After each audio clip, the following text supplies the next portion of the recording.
Testing. Okay, hey everybody, Mike Phillips here. Thanks for joining us this Saturday. I'm just going to assume everything's working okay. My good longtime friend Craig's back there playing the role of Yancey, running the camera. But if somebody could put something down in the comments that says, yes, Mike, we can not only see you, but we can also hear you, that would give me the confidence to keep pushing forward. So what we're going to do with this class today is this kind of a class for people that are new, like do-it-yourselfers, beginners. And I know a lot of times when you think about taking care of your own car, the biggest concern is you're scared about burning through the paint when you're using some type of polisher. Most of the time when you burn through the paint, it's using something like this, okay, a rotary buffer with a wool pad. And it's because it's got a lot of power. You got to have some, little experience to use it correctly. But most of these tools right here, these are all orbital polishers. They're very, very safe. And so here's the deal. We just shot some brand new tech tip segments for a TV show called My Classic Car with Dennis Gage. If you don't know who Dennis Gage is, he's got that iconic, I think they call it a handlebar mustache, and he's just a generally super nice guy. I worked on his show for about 10 years when I was at Auto Geek, and he had an opening to become an advertiser on a show, and we jumped on the opportunity. So we shot some brand new tech tip segments here, and one of them was on this beautiful 1962 Corvette. Then as a thank you to the owner, I said, while it's here, I'll warm it over, which means I'll give it a quick polish. Now, I detailed this car at least 5 years ago, and to their credit, they've actually taken very good care of it. It does have some fine, I wouldn't call them swirls or scratches, I'd refer to it more as marring. Okay, so it has light marring. So I'm gonna polish it out with a product called Z1. This is a ceramic AIO. AIO stands for all-in-one, so it's gonna polish, it's gonna compound polish and protect in one step. And then it leaves behind ceramic protection. So it will remove all that marring. So I'm just gonna do a one step and get it really just glossy for them again as a thank you for them letting us use the car, because I gotta bring it down here and all that good stuff. The other reason I'm shooting this video today, besides to show all these really cool polishers, is I'm gonna walk up to the camera. Starting sometime next week, I am going to be doing a video series. Right there, good, Craig? Perfect. This is a 1969 AMC AMX. It just popped out of the paint booth. And there's some pictures of this up on my forum. That's the MikePhillipsForum.com. And if you look closely at the pictures, you'll see there's no glass, there's no door handles, there's no bumper, there's no marker lights, there's nothing on it. So it just got out of the paint booth. I've been told it has 5 coats of clear, and I'm gonna go through a very elaborate process to show you how you could do this yourself if you ever restore a car. But let me just kind of show you what I'm gonna be showing for that video.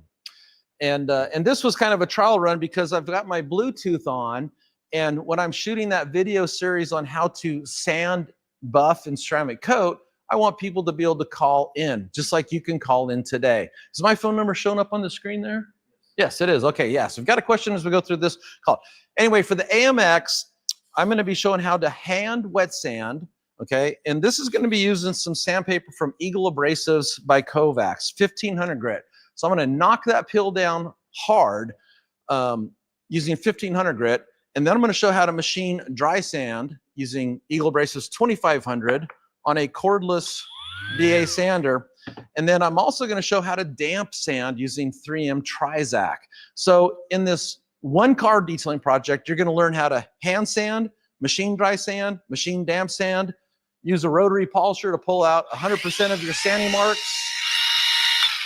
and then how to use an orbital polisher to create a hologram swirl-free finish, and then how to apply ceramic coating. So it's going to be a very intense video series, and I don't think I've ever seen anybody ever do this from start to finish. So anyway, the best thing you could do is go up to the Dr. Beasley's website, scroll all the way to the bottom, and look for a place to sign up for the newsletter, and just sign up for the newsletter, and then you'll get a newsletter letting you know when this is going to take place. But that car arrives here Monday morning at 9:30 a.m. So it's coming up pretty fast. Anyway, so that's kind of what that's about. So let me roll this out of the way. And then what I'm going to do is I'm going to just start at the roof and work my way down. And the first tool I'm going to show today, this is the Rupes That's how you say that, by the way. It's rupes, rupes, not rupees and all the other ways people say it. This is the 21 millimeter cordless polisher. And one of the things I really like about this is very, very smooth. And one of the, I've actually been to the manufacturing plant, not in Colorado, been there too, but also in Milan, Italy. I was the featured guest speaker for their first international sales meeting. Rupes flew me over. I got to see everything they had going on at that time. But one of the things they did is they expressed to me how, besides designing a tool that has a function, they try to make it so it's ergonomically safe for you to hold for hours. So if you've ever used a Rupes tool and you notice how smooth they are, that's because they put that kind of focus on it. I've also been to the Flex plant 3 or 4 times and saw how they make Flex tools. I have not been to the Hercules or the Braun or the Bow or the Harbor Freight plant yet. Anyway, so, and just real quickly too, I will be covering paint thickness gauges for the AMX and also the detailometer. Okay, so the AMX is coming in with the fresh paint job. It has a lot of heavy orange peel. So I'm going to take readings before and readings after, and that'll kind of be an empirical way to show the improvement from how it popped out of the paint booth. Okay, now to do this today, I have a bunch of these just generic, or not generic, these are Buff and Shine edge guard pads. And I really love the way this is tapered here. And there's this plastic backing on the back here, which helps you to center it. But also, a lot of times if I'm using a rotary or a gear driven, I'm going to go up on edge. And what happens is that foam will push back and you'll never risk running the backing plate into the paint, like if you're working on a curved panel. Besides that, I really like the foam formula, and then they make sizes for every tool. So I do have all the Rupes tools. I have all of the Rupes pads and all the Rupes chemicals, but to kind of keep everything the same, I'm just going to be using the Buff and Shine edge guard pads. And here you can see, I was actually doing a little bit of work this morning. See this? That's single stage paint back there on that Corvette. I think it's a modern urethane. I don't think it's an old lacquer, but you can see the paint coming off. And that's just normal when you're working on single stage paint. And people always say, well, do you have to throw the pads away? Here, let me just show you this. No, this is a product I really like. This is from the Grit Guard company, PRS, which stands for Pad Renewing Solution. So I just kind of spray this on there, work it around with my hands, and then I throw them in the wash machine, and they come out ready to use. But there's a really nice product I like, and a little shout out to my friends at Grit Guard. Okay, so first up, we've got the Rupes Bigfoot 21. And if, can you zoom in? I'll just kind of show how this plastic liner that goes around the outside of the back of the pad, it just helps you to actually center that thing perfectly. It's actually pretty cool. And of course, then I like the tapered edge. And another thing I like about this tapered edge is on classic vehicles, a lot of times there's things like rain gutters. You can get into the paint behind it without burning the paint on the rain gutter. Okay, so this thing's ready to go. Here's my workbench. And again, if you got any questions, you see my phone up there, feel free to give me a call. Happy to answer them as we work through this process. So before we actually get started, I always like to do what I call a brain dump in all my classes. I teach classes here in Stuart, Florida. I've been teaching, I taught my first class in 1987. So that's a long time.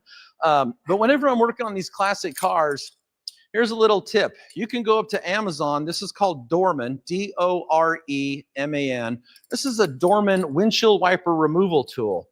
And the reason I like to remove these is because when I'm buffing up around here, I don't want to somehow accidentally grab that with my buffing pad and yank it off and damage it, because I know I cannot go down to AutoZone today and buy a wiper arm for a 1962 Corvette. So when I'm working on other people's fancy toys like this, I just like to be careful. Boom. So that little tool just helps you take that right off. And then because sometimes wiper arms are symmetrical and sometimes they're asymmetrical, to make sure I put the right wiper arm on the right side, I just take a piece of tape and put it on just one of them. It's just a visual indicator. And now I can go, at the end of the day, when I'm tired and I want to give the car back to the owner, I can go, oh yeah, this one goes on the passenger side. I don't got to sit there and try to figure it out. Anyway, that's called the Dorman. I think they just call it a wiper arm removal tool. Pretty basic. I'll come up here and show you what it looks like. You zoom in on that. Does it help if I hold it against my shirt? Okay, anyway, you just grab the back of it like this, and then you bend it backwards and pulls right off. Otherwise, what rednecks do is they grab a screwdriver and they jimmy it around and scratch the paint. That's their redneck way. And I've done the redneck way, and I've scratched paint, so that's why I don't like to do that anymore. I like to do things the right way.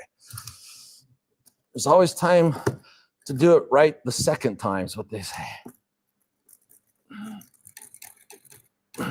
Boom. Okay, wiper arms are off. Let's throw this down here.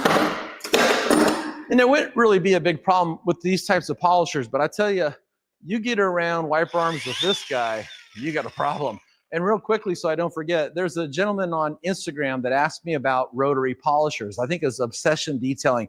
And I told him I still have my original prototype. This is a prototype before this tool is ever launched. It's the Flex Cordless PE 150. And you can't tell on camera, but the body plastic are two different colors because it's a prototype. And it's actually metric because it's from Germany. So it uses it's a millimeter. Gosh, I can't remember. American is, I think it's 14 millimeter. American's 5/8 thread, and in Europe they use millimeter. But it's a prototype, and I tell you, I've had it since 2017. The biggest mistake I ever made was not counting how many cars I've buffed out with that product, with that polisher, and it's still going strong. Okay, so I'm gonna grab some Z1. Okay, so I've already done a waterless wash of this car. If you want to see the level of swirls, I do have some close-up pictures showing the swirl level on this car on my forum. There's a thread up there that talks about a live broadcast. You can go up there and find that. And then that's the MikePhillipsForum.com. I made my own forum because I like to share my class pictures on something that's linear. And you just can't do that on Facebook and Instagram and YouTube and Periscope and all those other things. Okay, so I'm going to start out with your basic 3D size drops here. And here's a tip that will help you when you're buffing out cars. First of all, if you look at what I'm wearing, it's just a soft cotton t-shirt that covers up my belt loops, because a lot of times on cars, you got to lean on them. So I don't want to be wearing a belt. I have no ring, no jewelry, nothing on, no watches. So I don't have to worry about scratching the paint. So those are just some tips to help you. And then when you buff out a car, the thing you want to do is you want to start at the top surface and work your way down.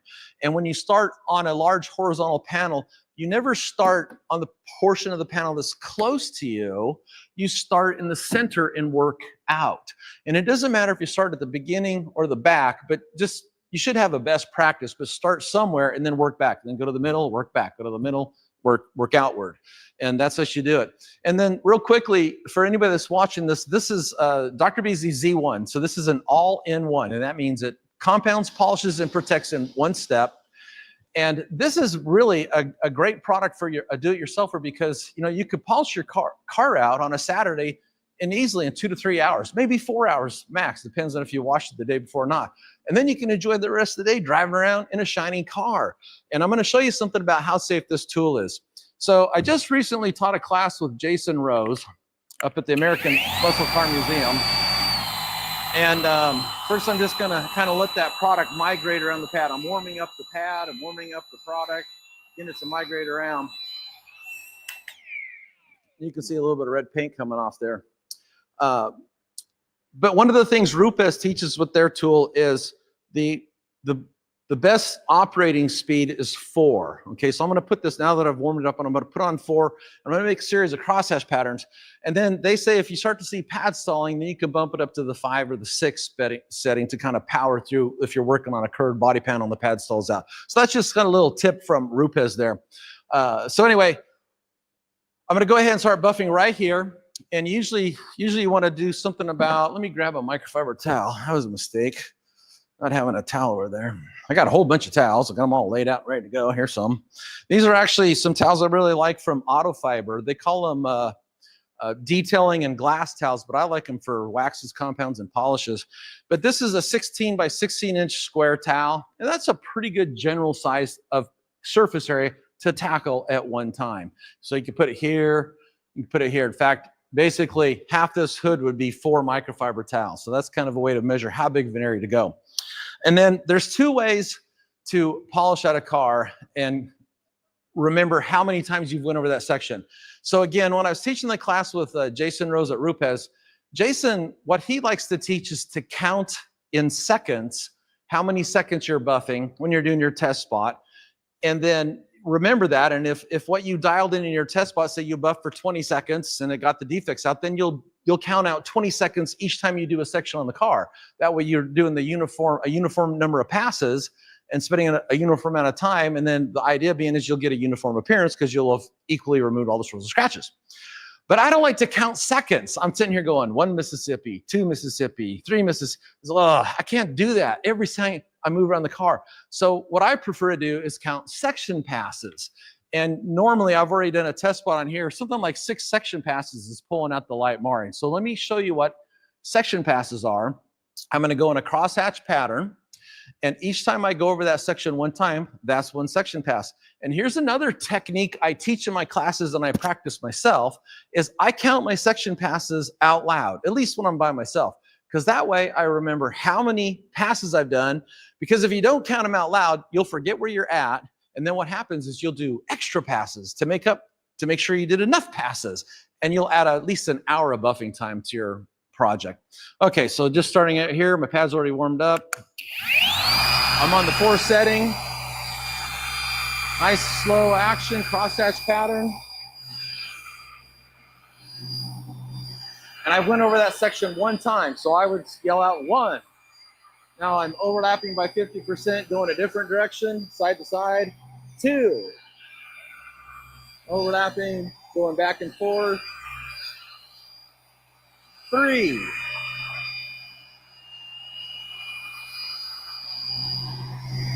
4.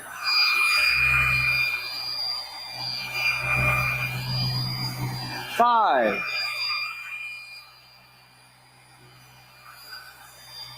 6. And I'm going to go ahead and do 7 just to make sure I get everything out. Or I mean 8. Not my normal is 8. It takes a number of section passes to get defects out. That was 7. And here's 8.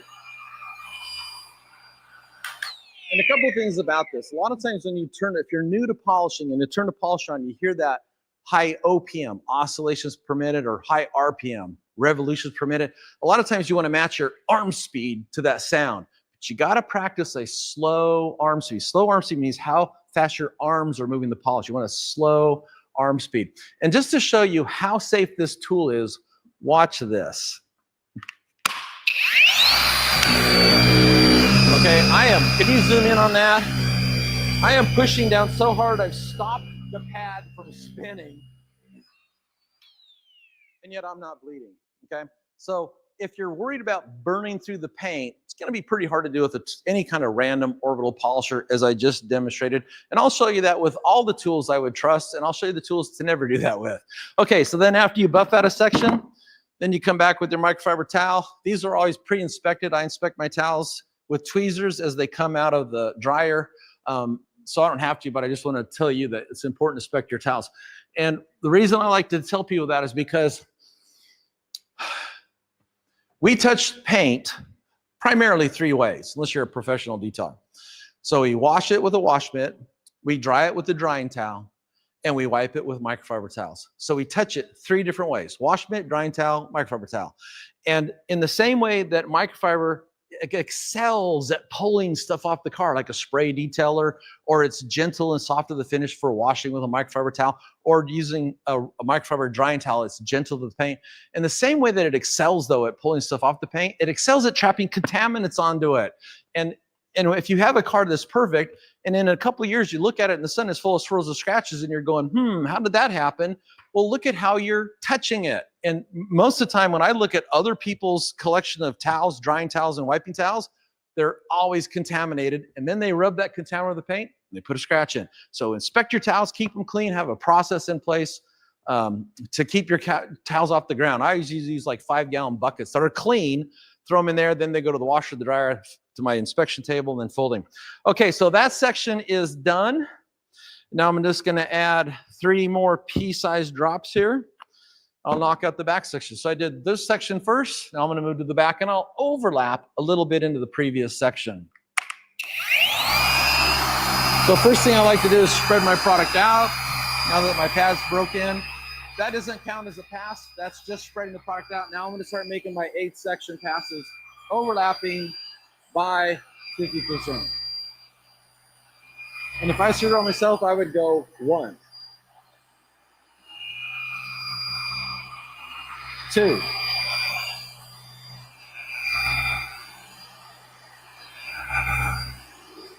3, 4,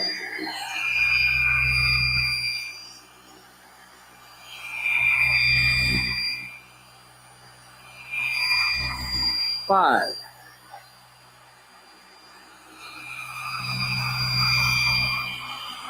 6,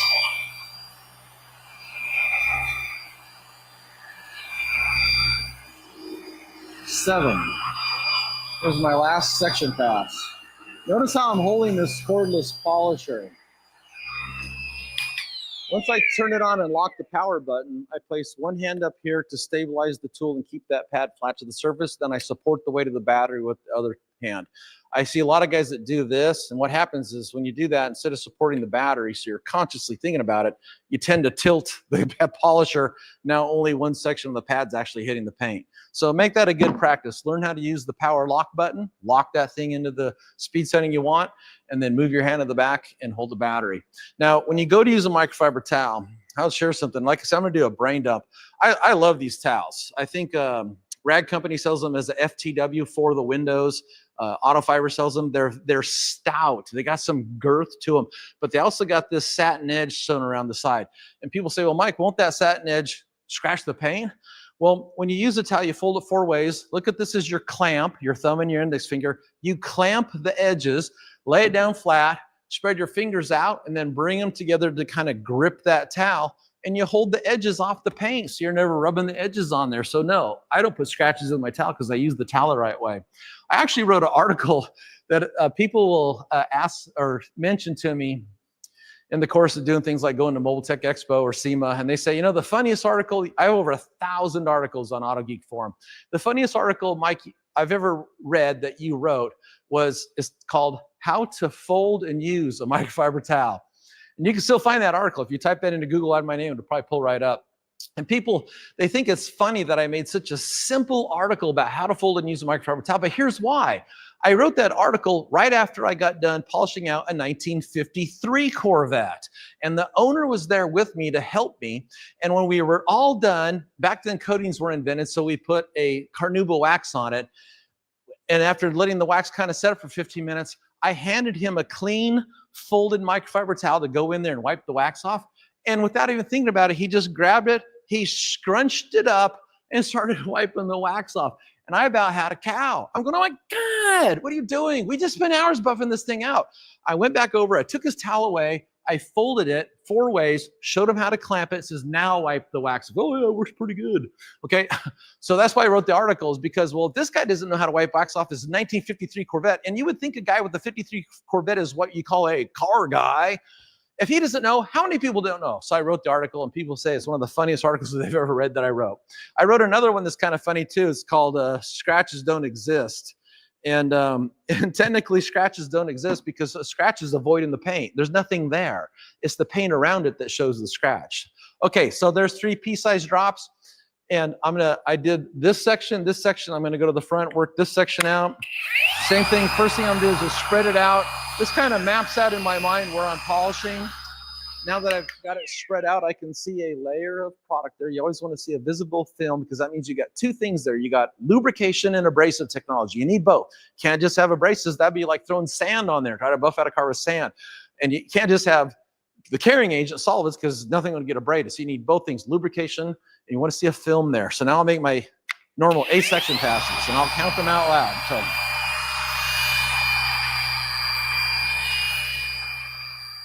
there be 1. Whenever I'm doing this, I actually have to purposely slow myself down because, just like I was saying previously, when I hear that polisher running at a high OPM, I want to match it with my arm speed. And I'm thinking I'll get done faster, but you won't. The thing about polishing paint is you need the action, the oscillating action, the rotating action, the downward pressure, the cut of the pad, and the cut of the abrasives. You need all those factors working for you, and time. Okay, time is the other factor. So you can't just go faster. You need to let the abrasives, the foam pad, the oscillating action do their magic on the paint. And basically what they're gonna do is they're gonna abrade the surface. That means it's gonna remove some paint. So that's what taking swirls out, it means removing a little paint. You're leveling the surface to make it flat again, and at the same time making it glossy and perfect. So I forgot, because I wasn't counting, how many section passes I did. So I just demonstrated why to count out your section passes out loud. I'm gonna just take a guess and say that's probably around 8. Turn my polisher off, grab my towel. I know it's clean and inspected. And I just like to use a nice overlapping circular motion. And anytime you're working on something that say is sticky and hard to wipe, just take littler wipes at a time. So the towel can overcome the surface tension between the product and the paint and pull it off easily so you don't tire yourself out all day long. And that looks good. Okay, so I've done this quadrant, this quadrant, and this quadrant. I got one more back here to do. And I'm gonna switch to a different polisher. We're gonna go to the Bigfoot 15. And just to kind of note, you know, I don't want to make this a sales video, but once this pad is broken in, you can see how little product I'm using. So this is light marring. It doesn't need a lot of product. And these are concentrated products, so you don't need to use a lot to start with. Okay, so spread my product out. I'm overlapping into the other 3 quadrants just a little bit. Now I'm going to do my section passes. And there's 1.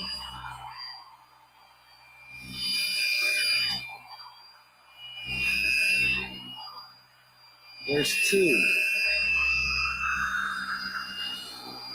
This is actually very relaxing. You know, if you've never done this to your own car before and you like your car, you can do it. It's not that hard. You know, if I can do it, you can do it. I think that's 4. That's why I count my passes out loud. Let's call that 5. And I know it's kind of hard to see from back there, but this hardtop has a very gentle curve to it.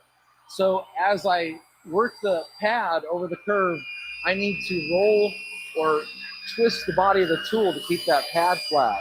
And that's really important. That was 6. That's really important anytime you're using a free spinning random orbital polisher. Otherwise you get what people call pad sawing. That was 7, this is 8. So here's my last one. Okay, there are 8 solid section passes. But you know, you need to, this thing has a nice curve, it's going this way, okay? So as I'm bringing that tool around, I'm rolling it to keep this pad flat to that curved panel. If you don't, you end up buffing crooked, and anytime you're using a free spinning tool and you put more pressure on just one side of the pad, you'll see pad stalling. So that's why it's important to keep your pad flat to the surface. That's why when people say if you're working with a free spinning random orbital polisher and you start suffering pad stalling, there's a couple things you can do. And one of those things is look at the way you're holding the body of the tool and make sure you're keeping that pad flat to the surface. The other thing, of course, I did mention is you can bring your speed up. Like Rupes says, you know, run their tools at 4. If you see some pad stalling because you're working on a curve, like this thing's got a lot of curves on it, then you bump it up to 5 or 6 to kind of power through the curve, then come back down to 4. Okay, so that half of the roof is done. Let me bring this over and just show you the camera. There is the red single stage paint, okay? So we know we're working on single stage. I'll go ahead and put this down. Go ahead, read them out. One, some say you never need a 2 or 3 step polishing protocol. That is, you should always be done with an AIO. You agree, and if disagree, what scenarios? You know, it just depends on what you're doing. There's, I know what you're trying to say there. I do a lot of show cars. You know, the kind of car that you would see at a car show. So out on the lawn, out on a field, inside a building. And when I do show car polishing, a lot of times I will do a 3-step because I'm trying to really maximize the gloss and the clarity and the beauty of the paint. So there's usually a heavy compounding and then a follow-up polishing. Then there's a finish polishing, and I'll be using the ultra fine cut product with a super soft pad and a lot less pressure because I'm really just trying to take it to the highest level. But I would agree with you, for most people, you could probably tackle most cars with a 2-step process. In case you joined us late, I polished this thing out 5 years ago easily, and the owners have actually done a really good job of taking care of it. So it only has light marring. I'm not really using this car to show how to tackle a neglected paint job. I'm using this car to run through all these tools and test out this whole system. So when I go live next week, showing people how to wet sand, cut, and buff a 1969 AMX with a custom paint job, I know this whole system works. So this is like an experiment. So, okay, Z1. Now, this is the Rupes 15, in case you don't know what the 15 means. And the tool I used before, this was the 21. They do a good job of marking these right on the top of the handles there. So you can see the 21 and the 15. And what that means is that is the diameter of the orbit stroke. Okay, and I'll show you how you can see that. You can see that. First, let me kind of break this in so I don't have product flying over. I'm going to start up here at the beginning in the middle. Just going to kind of warm up my pad, let that product migrate around. That takes about 10 or 20 seconds. Okay, and now I'm going to show you how to understand what orbit stroke looks like. I may need your help with this. Okay, I'm going to turn this on. I'm going to put on a low speed setting. And you should see two perimeters. There's an inner perimeter, there's an inner perimeter, and an outer perimeter. That distance between those is 21 millimeters. Now let me help to make it make sense. Here's 15. Same thing. Here's the inner perimeter, the outer perimeter, and that distance there is 15 millimeters. So when you see somebody talking about a 15, a 21, an 8, a 5, a 4, a 3, that's what they're talking about. It's that space there, but what that is as the buffer is spinning a pad in a circle, it's also making an oscillation moment, and the diameter of each one of those oscillations is the orbit stroke length. Okay, back over here. This is the Rupes 15. This is actually the tool they recommend for most people because it's kind of a good balance between a really long stroke like the 21 and a really short stroke like a Porter cable with 8. And it's just kind of, it'll fit and work on most body panels. So if you're going to buy a Rupes, you know, Rupes ideally wants you to buy all their tools. The theory being, here in case you didn't know, why don't you do me a favor, and in there in my book collection, you'll see my book on Rupes power tools. But what Rupes' plan is actually a really good plan is they want you to buy all their tools, and then you have the tools in the backing place to fit the panel you're trying to buff out. Instead of trying to take a big pad and do a little panel, you just switch to another tool. Pretty good theory, actually. Problem is, you got to buy all the tools, got to buy all the pads. But if you just want to get started with one, that's what I'm trying to say is the 15 is a good all-purpose polish for most people, most car bodies. Okay, so I've already warmed up my product here, so I'm gonna go ahead and just turn this on to 4, and I'm gonna make my first section pass. Okay, so I've covered that. That's 1.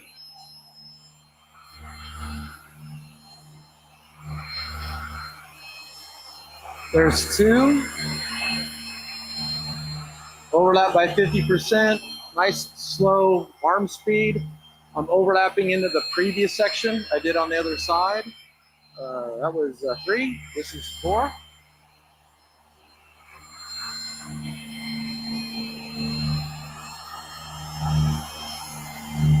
Okay, there's 5. I'm doing 8. 8's just the kind of a general number I use for most cars after I dial in my process at the test spot. That was 5 or 6. I can't talk and count at the same time. We'll call that 6. Here's 7.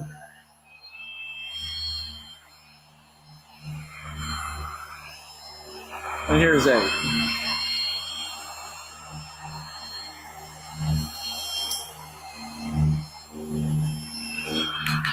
Okay, now I could count those out in seconds. I would be going 1 Mississippi, 2 Mississippi, 3 Mississippi. And that would just drive me up the wall. So I just try to count out section passes. However you want to do it, that's all that's really important. The big picture idea is anytime you're going to buff out a car, you start, besides washing and claying, if it needs to be clay, besides the normal stuff, you start out by doing what's called a test spot. And a test spot is where you take the tool, the pad, and the product that you think will work, add your technique, and you do a spot, usually on a horizontal surface you can look down on, like right here on the hood. You want to try to do it where the paint is the worst condition. So you know if you fix the worst condition, it'll fix everything else. But you want to do a test spot, And then you want to look at it closely and go, did I get the defects out to my satisfaction? And that can be different. Like if you're doing show car work, you want 100% defect removal. But if it's a daily driver, maybe you're happy with like 75% correction. But you want to dial that process in, then you duplicate that over the rest of the car. And if it worked in one spot, it'll work in all the spots. So this is a book I wrote for Rupes years ago. And I would just like to point this out, how to use the Rupes Bigfoot paint polishing system, okay? So it's not a tool, it's actually a system. And that's kind of what I explained in this book. And I had to kind of learn all this too, because at the time I wrote this, Rupes was a brand new tool company to the United States. Okay, so come back here, we'll wipe off our polish and continue around the car. I'm gonna share another tip with you, so stay tuned about this chrome and stainless trim on here. Classic cars usually have aluminum, chrome, stainless, and nickel trim. And all these things will actually oxidize and tarnish. And so when I'm buffing out a car, I go ahead and I hit it all, but I hit it in a certain order. So I'll show you that. Okay, 3 more pea-sized drops. I knocked out the front inner quadrant, so I'm gonna go to the back quadrant here. First, I'm just spreading my product out, and that helps me to kind of map out the size in the area I'm going to do. Once I do that quickly, I'm just trying to spread the product out. So now I'm just going to take and make my slow overlapping passes. I'm rolling the body of the tool to match the curve of this hard top. I'm using a slow arm speed. I just went side to side. Now I'm going to go front to back. That was 1. This is 2 section passes right here. I'm also overlapping a little bit into that first section. And there's a reason you do that. Maybe somebody in the audience has read my article on UMR. Is that 3 or 4? Craig, you got to help me count here. Because I'm talking. We'll call that 3. Here's 4. There's 4. This would be 5.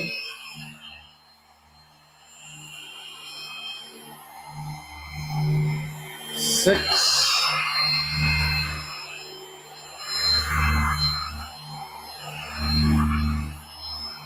7.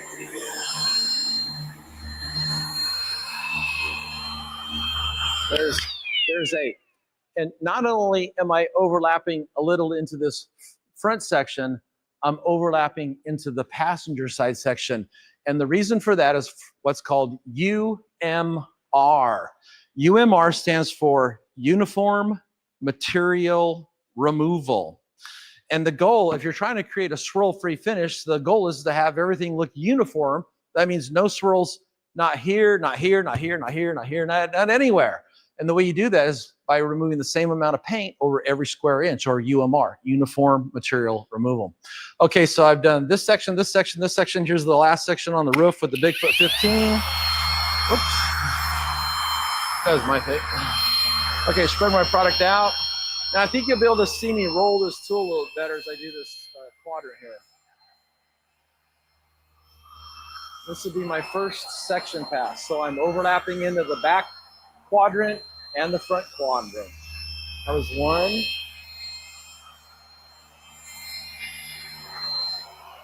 There's 2.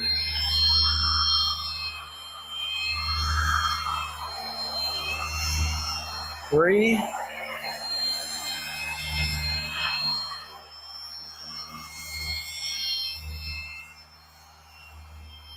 4.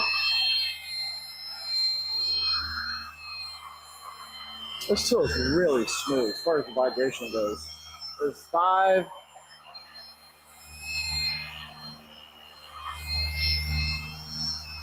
6.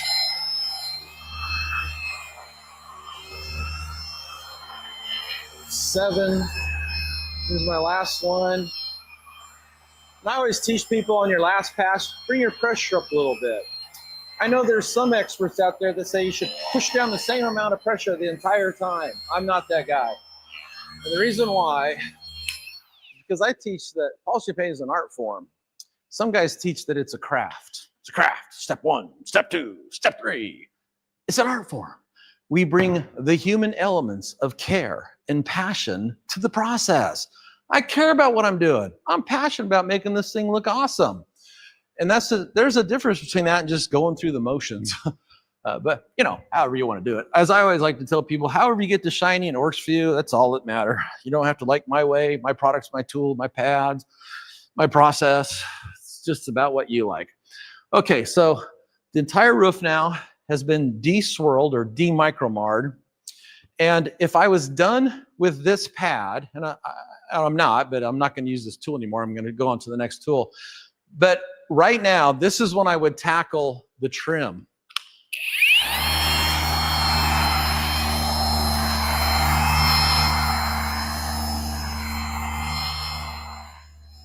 And the reason you want to polish all the trim on a classic car like this, I'm going to bring this up here. It's hard to see, but there's actually some blackness taking place here. So that's the tarnish coming off that piece of chrome trim. And the reason you want to do this is because not only will the paint look amazing, but the trim will look amazing. And combined with dressing the tires and cleaning the glass, you create bling. You create maximum bling, maximum pop. So you always want to go ahead and when you're done with the pad, you don't want to use the pad as you're working on paint, but once I'm done with it, I'll go ahead and hit all the trim on a classic car like this. And what's funny is I see, not to pick on young guys or even new guys, but sometimes what I see people do is they take painter's tape. And you got a classic car, here's a piece of chrome trim right here, and they'll tape this off. And I'm like, what are you doing? You want to run the buffer over the trim. Now, if it's a new car with plastic trim, heck yeah, tape it off. You're going to stain it, so tape it off. But classic cars, like all this trim, I run the buffer over all this stuff. Okay, so the roof is done, and I'm not going to do the rest of the show this on the rest of the car, but I do want to show a spray-on ceramic coating. Now, we use this car for a tech tip video or segment on TV to show how to basically use the two-towel method to apply a spray-on, any spray-on product, spray-on wax, spray-on detailer, in this case, a spray-on ceramic coating. But one of the tips I share, I'll go through all of them. First of all, shake your product well before use. This is a true ceramic, and I'm going to tell you what that means. Then you want to look at them spraying away from the car. And I just want to, since this is a brand new tool, I just want to dampen one side. Dampening does two things. One, it makes the towel softer. Okay, it's already soft. Now it's softer. Clear coats and single stage paints like this are scratch sensitive. That means they scratch easily. So anything you can do to make the process more gentle is a good idea. So I made the towel softer by dampening it.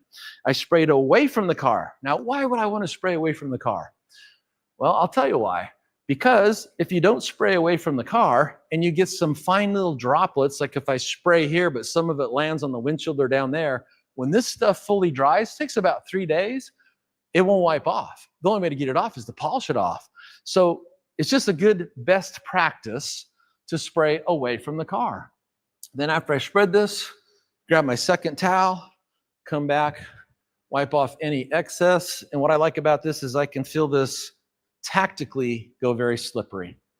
And that's all there is to using a spray-on coating. And most people will say, well, you know, spray-on coating doesn't last that long. Well, we say ours can last up to a year. Depends on how you wash the car, how you touch the paint.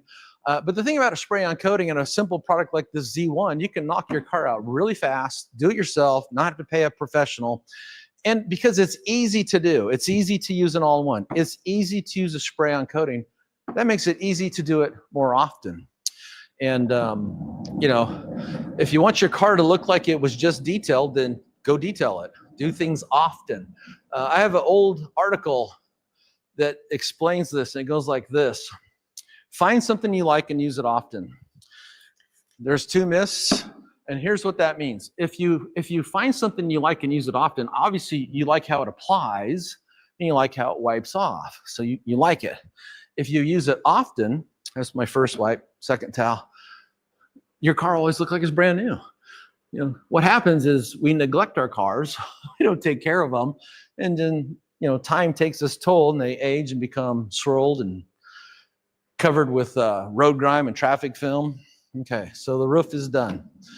Okay, but that's how you use a spray-on coating. I use the two-towel method. If it's a real ceramic coating, always spray away from the car so you don't get atomized droplets to places you cannot see. Then they solidify, and then they won't wipe off. In fact, if you were to do the baggy test later on, you go, oh my God, I need to clean my car. There's bumps everywhere. It's not bumps. That's a real ceramic coating that dried on the paint. Okay, so here's the next tool we're going to talk about. This is the Rupes Mille. And Todd Helm taught me this. When you say Mille, you just can't say the word. You got to go Mille.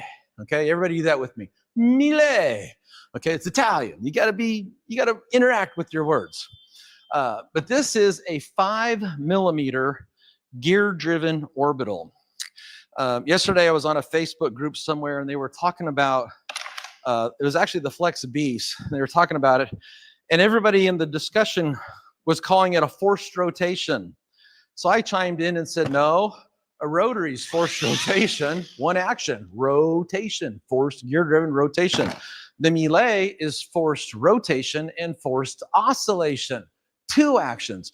But my guess is most guys on their phone interacting on a Facebook group, they're not going to type out all those words. It's just too much work. But that's really what you're doing there. I'm going to actually go to the other side so people can see this a little better. Okay, so here's my Mille, and let me just show you this. So the difference, in case you're new to machine polishing, this is called a free spinning random orbital polisher. And here's how you can quickly tell. Take your hand and notice how the pad freely spins. It's not gear driven. It's a free spinning random orbital polisher. Now let me put the pad onto the Mille, centering it up on that buff and shine pad. Now let me spin it. Oh, look, it doesn't spin. It's not a free spinning tool. Listen, it's a gear-driven orbital. So what that means is where this tool here, if you were to hold it crooked, you could get pad stalling. I can actually show that with my hand. I mean, I can stop this with my hand, but you can get pad stalling if you're not holding it flat to the surface like this. You're holding it like this. You get some pad stalling. With a gear-driven orbital, or what guys call a forced rotation, because they leave out the word forced oscillation, there's no way to stop it. When I pull the trigger, this thing's going to spin, it's going to oscillate and rotate no matter what. There's 0 pad stalling. So, you know, something for everybody. Me, personally, when I detail a lot of cars, I do tend to use gear-driven orbital polishers just because I always feel like, as I like to say, I can plow through the process, plow through the car as fast as humanly possible while keeping my quality pro-grade, professional results. And the other thing is here, let me go ahead, because if I don't tell you this stuff right now, I forget. But here's something that's real common that people do. Take a Sharpie marker, then you take your polisher, and you either mark the backing plate, okay, as a visual indicator, or you mark the side of your pad. And the reason you do this is because now when you turn this thing on, it's pretty easy to see that pad's rotating. If it stops, that line stops. You can't, that's how you can tell if you've got good pad rotation, good oscillations, by marking the side of the backing plate or the pad. And then if you see it stall out, then you know to adjust how you're holding it or bring the speed up or maybe switch to a dry pad. Wet, soggy pads don't tend to oscillate very well. But anyway, that's a little technique tip that might help you, is mark your backing plates and mark your size of your buffing pads. If you're using a free spinning polisher, if you're using a gear driven, you don't got to do that because it's not going to stall out. Okay, so now when we come up here, this is going to be a good example of why I like a free spinning or a gear driven polisher. Can you zoom in on this area right here at all, Craig? When I come up here, I've got a thin panel here. This is actually an air intake. It's old school air conditioning. This will pop up and let fresh air go into the car. But this is about a 2-inch panel. This is a 3-inch panel. This is about a 1-inch panel.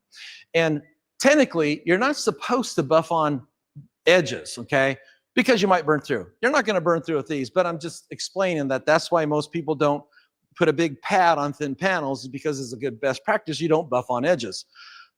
So with the free spinning tool, if you tried to tilt that tool and just put the pad on just these thin panels, it would stall out and you wouldn't do anything. With the gear-driven tool, because it won't stall out, you can actually go up on edge and tackle out thin panels. Now, kind of back to what Rupes, what their idea is they want you to buy all their tools. Nothing wrong with that. We live in a capitalistic society. And then, of course, you would match the tool and thus the backing plate and the pad size to the panel you're buffing.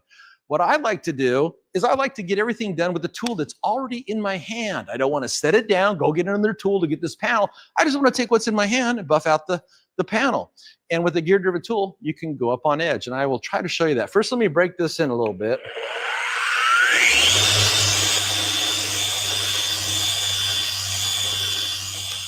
Okay, so my product is migrated around. This pad is ready to go. But I want to go up on edge. So here's a Mike Phillips technique. Can you zoom in on this, Craig? So if I go up on edge, we talked about this earlier. There's two things here. There's abrasive technology and lubrication. You need both of them. But since I'm going to go up on edge, I need some on the edge. I need some lubrication and some abrasive technology. So I could do this. Like painting, like finger painting. But to me, that's tedious. So what I do is I place this on edge, put it on a low speed, and I just slowly kind of walk it into that product. I don't need all of it right now. I just want a little bit. And now I've completely taken that edge and covered it with lubrication and abrasive technology. Now I have the confidence to come down here and go up on edge, and I know I'm not going to burn through the paint because I got a lubricant down there. Let me turn the speed up. So here's how I would handle this thin section. I'm on edge, and the majority of the pad is just on that thin area. So there's 2, this would be 3. When I count out section passes for linear panels, I usually do 10 to 12. There's 4, 5, 6, 7, 8, 9, and 10. And you cannot do a crosshatch pattern to a thin panel. So years ago, I wrote another article. God, I got a lot of articles. Is the title of this article, and you can Google this. Google any of these titles, and now my name, Mike Phillips, will pull right up. Let the panel be your guide. Okay, so look at the panel. If it's long and thin, you know you can't do crosshatch. You're just going to go linear, the direction of the length of the panel. In that article is a picture of Yoda from Star Wars. Star Trek? Star Wars. I'm not a Trekkie or a Star Wars guy. And it says in your best Yoda voice, say this, let the panel be your guide. Okay, that's my version of the comedy. Okay, so I ran it that way. Now I'm going to come back, and I'm actually going to put some focus attention on the leading part of that panel. I'll come in here and grab a little more product, just a little. Boom. And that way I have UMR. I will equally remove all the swirls and scratches off the leading edge of that thin panel like I did the back end. That's 2. And I have 0 pad stalling. So that means I'm being efficient with my time while getting uniform material removal. I think that's 5. This is why I don't like to make video and dust that out of cars. I just kind of 6. There's 7. I usually do up to 10 when I'm doing these linear panels instead of like a normal 8. 9. Nice and slow. 10. And then if you wanted to, you could actually tilt this like this, so tilt it, and take this. This is a 6-inch diameter pad, and you could bring it down to about a 3-inch diameter pad. And that's how you do the final pass to kind of, as I like, the word I use is shmoo, to shmoo it over. So like that.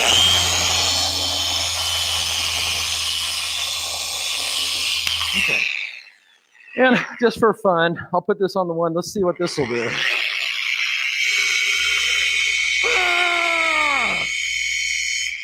No blood.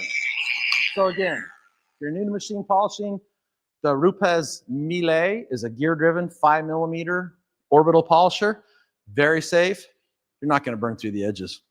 Okay, so now I still got this panel and this panel to do, so I'm just going to knock these out. Is there some questions I could be answering?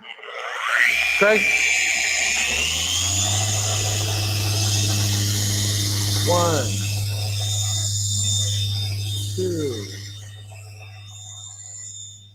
3, 4, 5,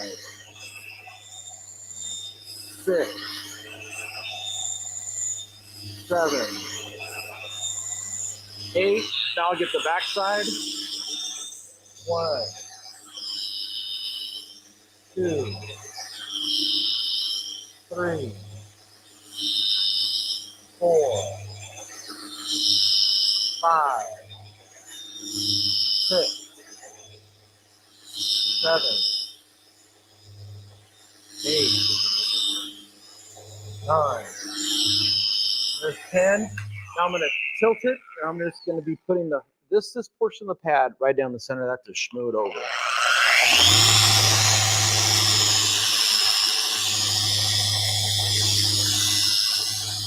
3, 4, 5, 6. Anyway, that's how I tackle that.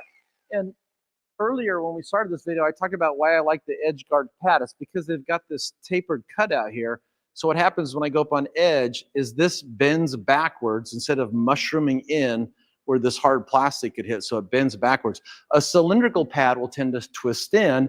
Now you're getting yourself in a risky situation. So I don't work for Buff and Shine, but if you're looking for a good quality pad, Buff and Shine Edge Guard. And Edge Guard, by the way, is one word. As a writer, I've written 7 books in my life. So, as a writer, I always pay really good attention to how words are spelled. And Edge Guard is one word, Edge Guard, not 2 words. You might think it was 2 words, but it's not.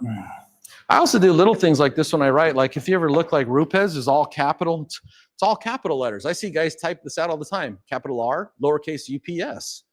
It's fine, but that's not how you spell the word. It's 3M, capital letters. Flex, capital letters. Sonax, capital letters. So I do that as a professional courtesy to the people I use their tools with. Yes, sir. I saw you talk about using these tools on boats, and I plan on doing that. How much of this can translate to boats, in your opinion? Some of it can for sure, but really the deciding factor on how much of anything I show here today will work on a boat depends on how bad the boat is. When I teach boat classes here, by the way, I can document my boat detailing classes back to 2013. I don't know anybody else that people may have been doing it longer, but they can't photo document, showing the boat before, showing the people doing the work, showing the boat after. And I always bring in huge center consoles, dark in color, turned white with oxidation. So I bring in the worst condition boats so I can teach the most techniques. If I were to bring in a boat that's like a year old, I could show you how to use a spray wax. I couldn't show much. So that's why I bring in really bad boats. But the techniques to your question that I'm showing here, sure, the things I'm showing here would apply to like a brand new boat, doesn't need a lot of work. If it's got oxidation, you might be able to pull that out with a compounded wool pad. If it's deep oxidation, because polyester resin, we call it fiberglass. Polyester resin has a porosity to it, and the oxidation goes into it. And so here's what happens. Just for fun, go grab my boat detailing book, and I'll explain this. But here's what happens with boats. If you have an oxidized gel coat boat, let's say it's black and it's turned white with oxidation, or it's blue and it's turned white or red, whatever it is, and you throw anybody's compound on there, and then you start buffing, the carrying agents. So a compound, a polish, and an AIO are kind of like 2 components. You got the abrasives, the powders, some people call them grains, and you got the liquids. That's the formula. Excuse me. And when you throw that on the side of an oxidized boat and kind of buff it around, those solvents soak into the gel coat and darken it. And you go, oh, look, I've got rid of the oxidation. You didn't get rid of the oxidation. So that's why I think in 2013 was the first time I quit showing rotary only for deep oxidation, and we switched over to machine sanding with Mirka Abralon back to 2013. It's also in my how-to book.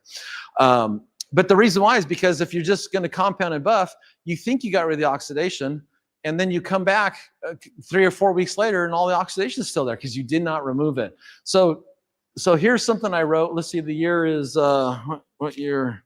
2015. I think I am the only detailer that's written a book on how to detail boats. And in it, I do cover all the cool stuff, how to use a rotary, how to use a cyclo, how to machine sand, hand sand, wet sand, everything. Okay, so I've knocked out this section here. So now I'm just gonna, again, look how I'm starting in the middle of the hood and working my way out. And in order to lean out there, I've got to lean on the side of this beautiful 1962 Corvette fender. So that's why I'm wearing a soft cotton t-shirt over some cotton pants. And I do this first. So if I did accidentally mar this, when I come down and polish this, I'll take the marring out. But at some point, you got to lean on the car or you're going to hurt your back. Okay. Okay, I'm on speed setting 4.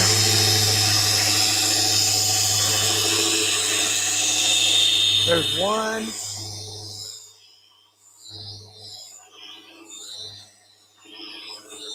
There's 2.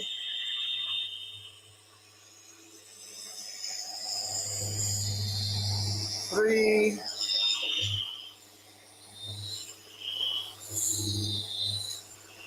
4.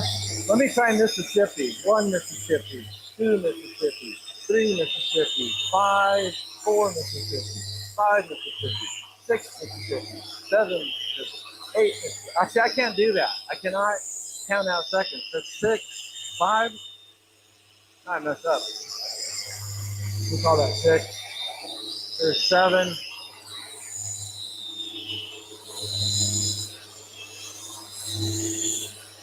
Here's 8. So here's 8 solid textbook example of the second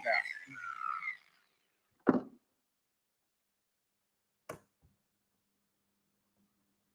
Okay. So that is the Melee. That is a 8mm gear driven. Notice I don't use the word random. It's not a random. It has a very defined pattern because it's gear driven. So it's called a 5mm gear-driven orbital polisher.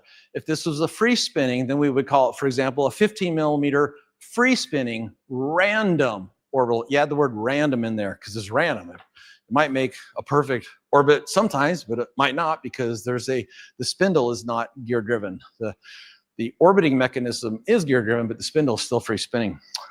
Okay, so there is the Melee.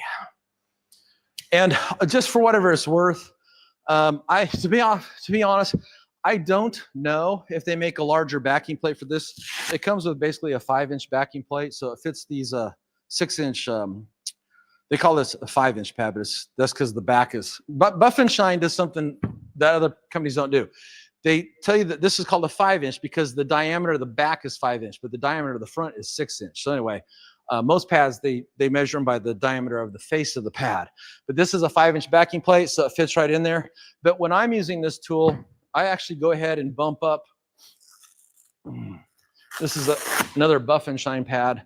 I like the bigger footprint. It's got the power. I can tackle a bigger area. And the way these Buff and Shine pads are, you can see there's Velcro, and then there's this plastic liner. This Velcro is 5 inches, so it makes it very easy for me to center the Melee. And now instead of using a little 6-inch pad, I'm using a 7-inch pad. I can cover more area. It also tends to smooth out the tool. So that's a more important reason that I like it, is it smooths out the tool. Okay, Melee. Any questions on the Melee, the Bigfoot 15, the Bigfoot 21? How come, could someone call me? I wanted to experiment with someone call me live on camera. Here's another little quick thing. Take care of your cords. Do not wrap them around the tool. What you want to do is make a lasso, or what's called a cowboy coil. So just gently coil it up. And Rupa's is so cool. They actually got a little power cord clip to keep it organized for you. You can also get these, I think, at Harbor Freight and Lowe's and Home Depot in the power cord, like the construction cords or extension cord area. Okay, so here's a little thing like this. Slap it on here like this. But if you come and take one of my classes and you wrap the cord around the tool, I'll kill you. Okay. Don't do that. I don't want to go to prison. Okay, there's the Melee.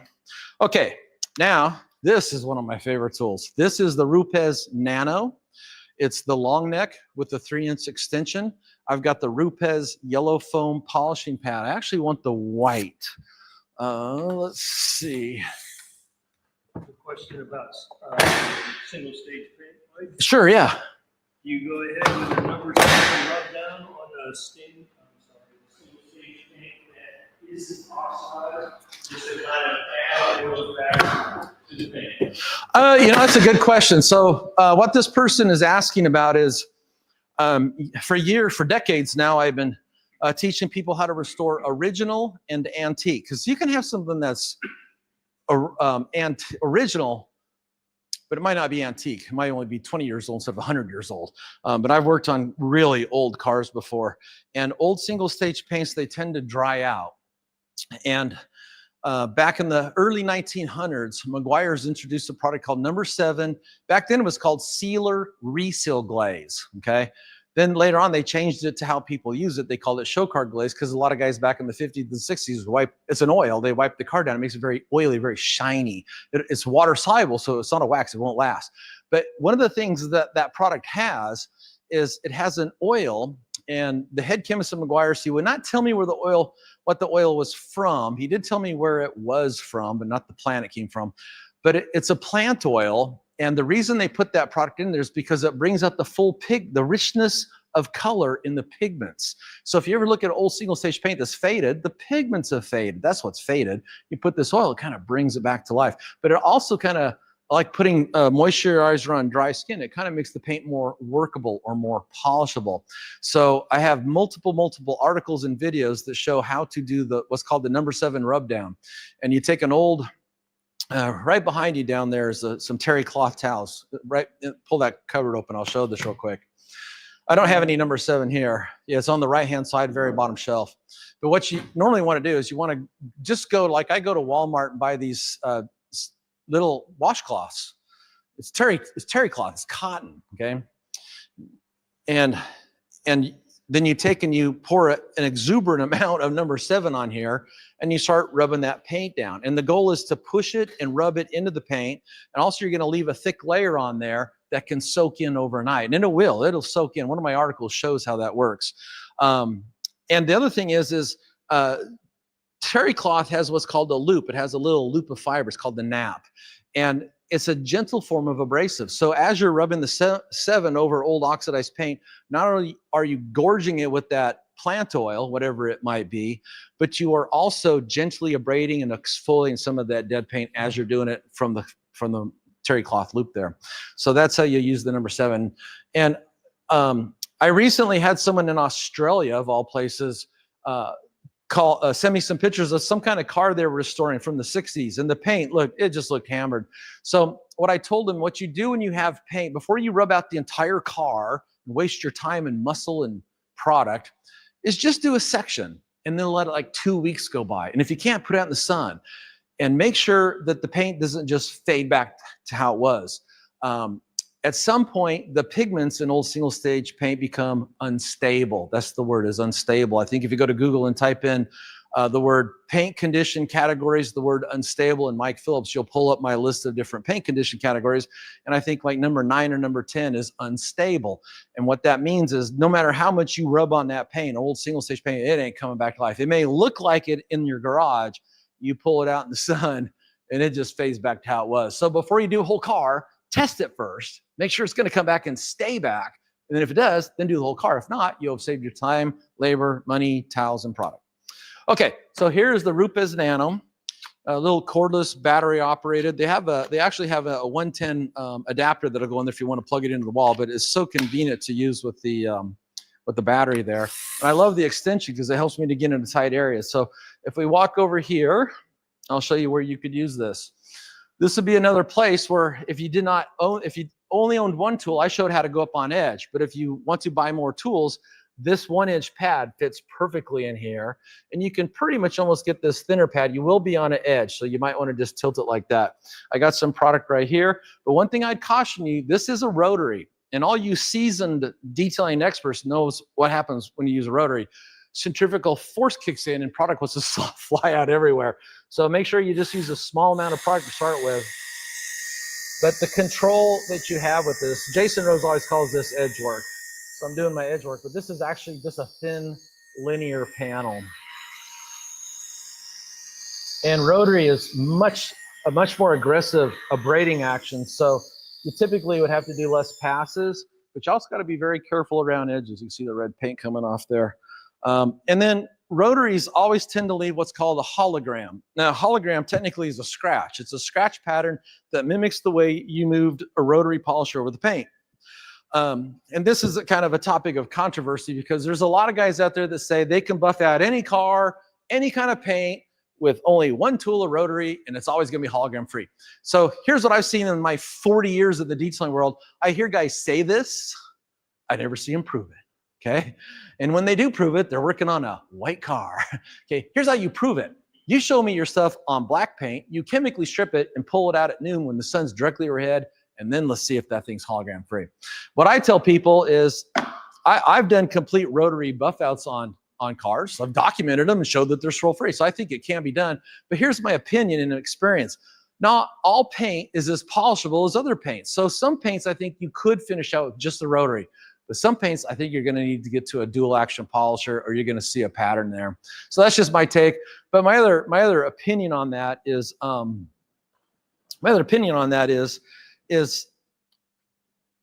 most people aren't going to inspect by chemically stripping the car they just spent hours buffing with the rotary buffer to see if it actually is hologram free. They're going to put a wax, a paint cylinder, or ceramic coating on it and give it back to the customer if they're going to keep it.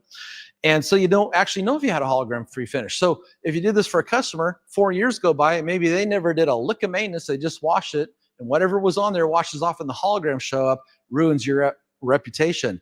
If you start with the rotary to do that aggressive, heavy compounding or paint correction step, and then you finish with the rotary, you've eliminated that potential to be have your reputation ruined down the road because you finished out with the DA. So you guys can figure out how you want to do that, but I finish every car out with the DA unless I'm trying to show how to use a rotary only, which I have done for decades. Okay, so we did the Bigfoot 21, the 15, the Melee, the Nano in rotary mode. By the way, this tool also comes with a 3mm and a 12mm random orbit drive unit, so you can go back and go over that with the random orbital system and pull out your holograms. Or a lot of times what I'll do is I'll just get a high quality microfiber or a foam applicator pad, and anything that I chased with the rotary only, I'll just come back and lightly massage it in linear lines because it's usually a thin panel like that, and that'll ensure that there's no holograms, even though in order to see them, you'd have to be at the perfect light and really be looking at it because it's a thin panel. You can't see them. You see them on a big flat hood, but on a thin panel, so it's not the big deal you think it is. So many guys get so caught up in the minutia. Okay, so there's my little treatsy there on Rupes polishers, great polishers. Like I said, I've been to the Rupes manufacturing plant in both Colorado and Milan, Italy. I've seen how they make these tools. In fact, I wrote an article. In fact, the president of Rupes, when he gave me a private tour of the manufacturing plant in Milan, Italy, the first thing he did is he pointed to a sign on the wall that had a picture of a camera and a circle with an X or a line through it. And it said, no pictures. And he says to me in his Italian voice, but for you, Mike, you may take pictures. So I took pictures and wrote a whole article showing how they make the tools, the motors, the windings, everything. So very high quality tools. And what's funny is like so many tools out there copy the Bigfoot line of polishers, and they even use the same colors, you know? So that's kind of funny. Come up with a different color. You know? Okay, so this is a tool that is very popular. This is the Harbor Freight. I think they call it a 6-inch DA, but nowadays they've added 8mm to the title probably because of how many times I've said it's ridiculous to call this tool a 6-inch DA, because the 6-inch has to do with the diameter of the backing plate. It has nothing to do with the tool action. So here's one of those tools with the factory backing plate. Let me show you the difference. I got a couple of videos and articles on this on the blog. Okay, so here's how it comes in the box. That's a 6-inch diameter, and they call this a 6-inch DA, but it's an 8mm orbit stroke length. So it's not a 6-inch DA, it's an 8mm free spinning random orbital polisher. What I do to all mine is I put a 5-inch backing plate, and here's what that does for you. It enables you to turn and churn smaller pads, and these are fairly weak or anemic tools, so you need everything working for you. And that means a smaller pad, better pad rotation, better pad oscillation, better performance out of the tool overall. Okay, so let me take my awesome Rupes power clip off my Harbor Freight tool. Plug this thing in, and I will show you how to use this. So let's grab another pad. So with the 5-inch backing plate, I can turn and churn the 6-inch buff and shine pads. It's called a 5-inch, but the diameter of the face of the pad is actually 6 inches, and that's what you want. The smaller the pad, the longer it'll take you to buff out a car. I met one guy one time, and he wanted to restore a Mustang for his son, which was awesome. So he did all the work, restored it, painted himself, sanded himself, and buffed out himself, and did all the polishing with a 3-inch polisher. He's retired, had nothing else to do. Okay, Sorry, I need my rolling cart. By the way, I love these carts. This is the Grit Guard Universal Detailing Cart. And they originally, I think they sold this because there's a hole here to put the pad washer, the Grit Guard pad washer in. But what I do is I cut out a piece of plywood, stick it in here, and I use it as a roll around cart. But what I do like the hole for is anytime I wash a car, instead of bending over to put my mitt in a bucket, like I'm gonna wash cars the rest of my life. I'm always washing cars. I don't want to bend over. So I like it because now that bucket's waist high, plus it holds all my chemicals and brushes and things like that. Okay, so this section here, I did the Rupes Millet. Okay, so for this section here, I'm gonna show you the Harbor Freight Bauer. So Harbor Freight is the company, Bauer is the brand or the branding or the line. I got kind of a big drop there, but there's 2 pea-sized drops. And I'll just cover this real quick. This is called the smushy technique. Some people do it, some people don't, but you kind of dab that around everywhere and then turn your polisher on and do that. I do that sometimes. Let me turn this down a little bit.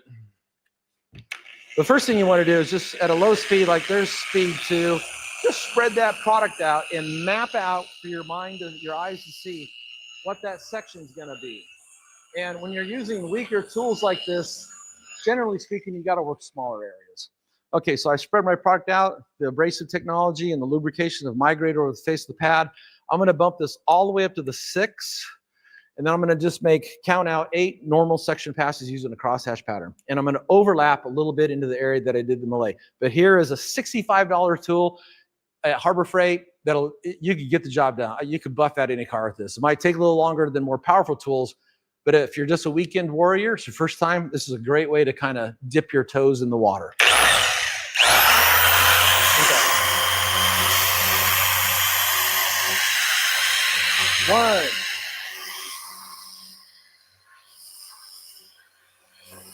2, 3, 4,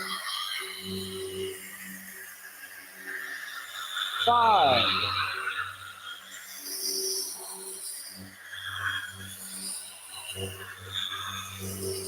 6,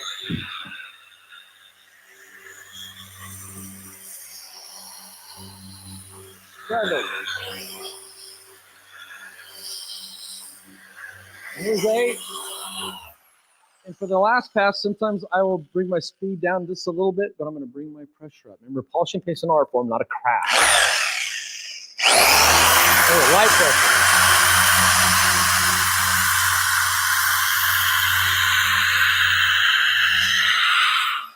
Turn the polisher off and always let that pad kind of slow down, or sometimes you might throw splatter dots everywhere.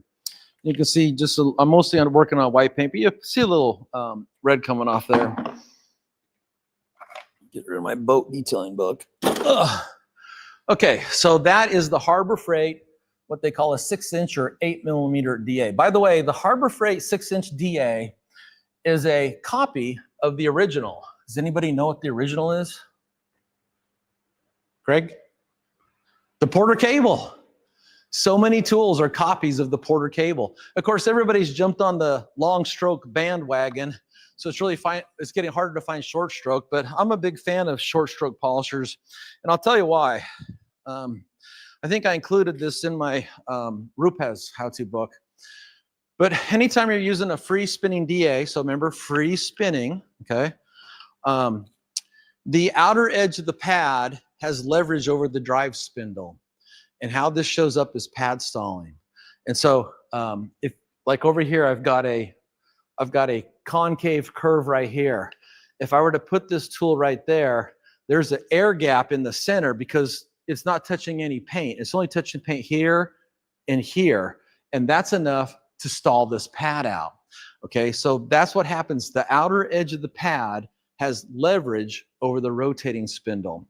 The bigger the pad, the more the leverage, the greater potential for pad stalling. Now, if you get a gear-driven tool, you got to worry about it. So anyway, that's something I figured out a long time ago. Try to share it with people. Some people figure it out on their own. Some people don't. Okay, so there's the Bauer 6-inch DA. Yeah, I've actually did the grease option to that, so it's quieter than it would be normally. Okay, this is the Bauer long stroke. This is a 20 millimeter random orbital polisher. Here, let me show you. Get a pad. Thank you to everybody for joining me this Saturday. Of course, this will be archived on YouTube for future reference. Okay, so free spinning. Let me plug it in and I will show you 20 millimeters. I love using my Rupes cord ties or cord clamps on Harbor Freight tools. I'll bet you many Harbor Freight sells one too. Okay, some power going on here.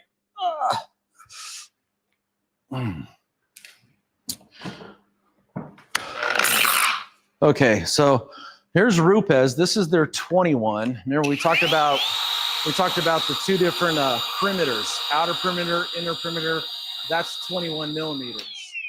So here's the Harbor Freight 20, which is only 1 millimeter smaller, but it's gonna be the same kind of thing. There's the outer perimeter, the inner perimeter, that's 20 millimeters. Okay, so this is a copy of the Rupes long stroke polisher. In fact, Rupes invented long stroke polishers, so pretty much everything out there that's a long stroke is a copy of a Rupes. Okay, back to Z1.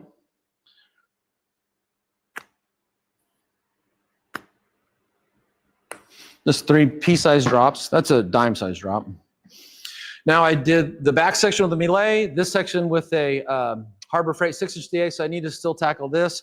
And then I'm going to talk about how do you tackle these. This is a raised body molding, and it just creates a challenge to polish out as equally as the flat surfaces. So face down, never turn a polisher on until that is in contact with the paint or you'll throw stuff everywhere. Okay, turn it on. Kind of let it warm up that pad. Let the abrasive technology, the lubrication kind of migrate around the pad. Now that it's migrated, I'm going to go ahead and bring the speed up to like the 4. And then back to overlapping crosshatch pattern. Let me go ahead and mark this backing plate with a Sharpie marker. And Craig, would you see if you can zoom in and show that it's either stalling out or that it's rotating? So for this, I'm going to go ahead and put, there's a mark. You only need one, but I'll put a bunch on here just to make sure no matter where it's at, we see something. Gosh, I wrote an article for this back in like 2002. That's how long I've been showing the Sharpie pen hack. Okay, always put the cord over shoulder. You don't want to sit here dragging up and down the side of the beautiful 1962 Corvette fender. Okay. Okay, can you see that pad rotation? A little bit? Watch me push on it. Speeds up a little bit, but if I go crooked, completely stop. That's why it's important to hold these pads flat. And that's a little technique tip also that Jason Rose shared at that class we taught at the American Muscle Car Museum. There's 2, this is 3. And that's sometimes just like if you're seeing pad stalling on a flat panel, just push down on the head of the polisher and it'll engage and start rotating and oscillating. I think that's 4. I'm going to bring this up a little higher. I want you to hear it. There's 6. Man, I really got some pad rotation going on now. 7.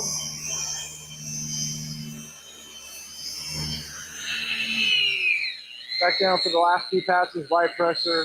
There's a 8-section passes. And again, you know, if you want to count out seconds, by all means, have at it. Okay, so now I've done the entire passenger side center section of this hood using 3 different tools, but the paint all looks great. And what that means is any of these tools are going to work. It's really just about finding the one that you like best. You like the shape of the body, you like the vibration or lack of the vibration, you like the price point. So, okay, so now let's talk about how would I take and polish out this section right here, okay? Because it's a raised body molding. There's a concave curve here where it meets the hood. And of course this, or concave, and then this is a convex curve, the actual body molding. And the problem you'll run into with things like that is you'll tend to run into pad stalling. Pad isn't rotating, it's not oscillating. And that means for the most part, you're not doing anything. So if the goal was to remove swirls, you're not removing swirls, you're not doing anything. And so you can finesse a free spinning tool with time and maintain pad oscillation and rotation, and you can knock that panel out. But let me show you one of the reasons I like a gear-driven tools, because it makes it super easy. So for that, we're gonna switch over to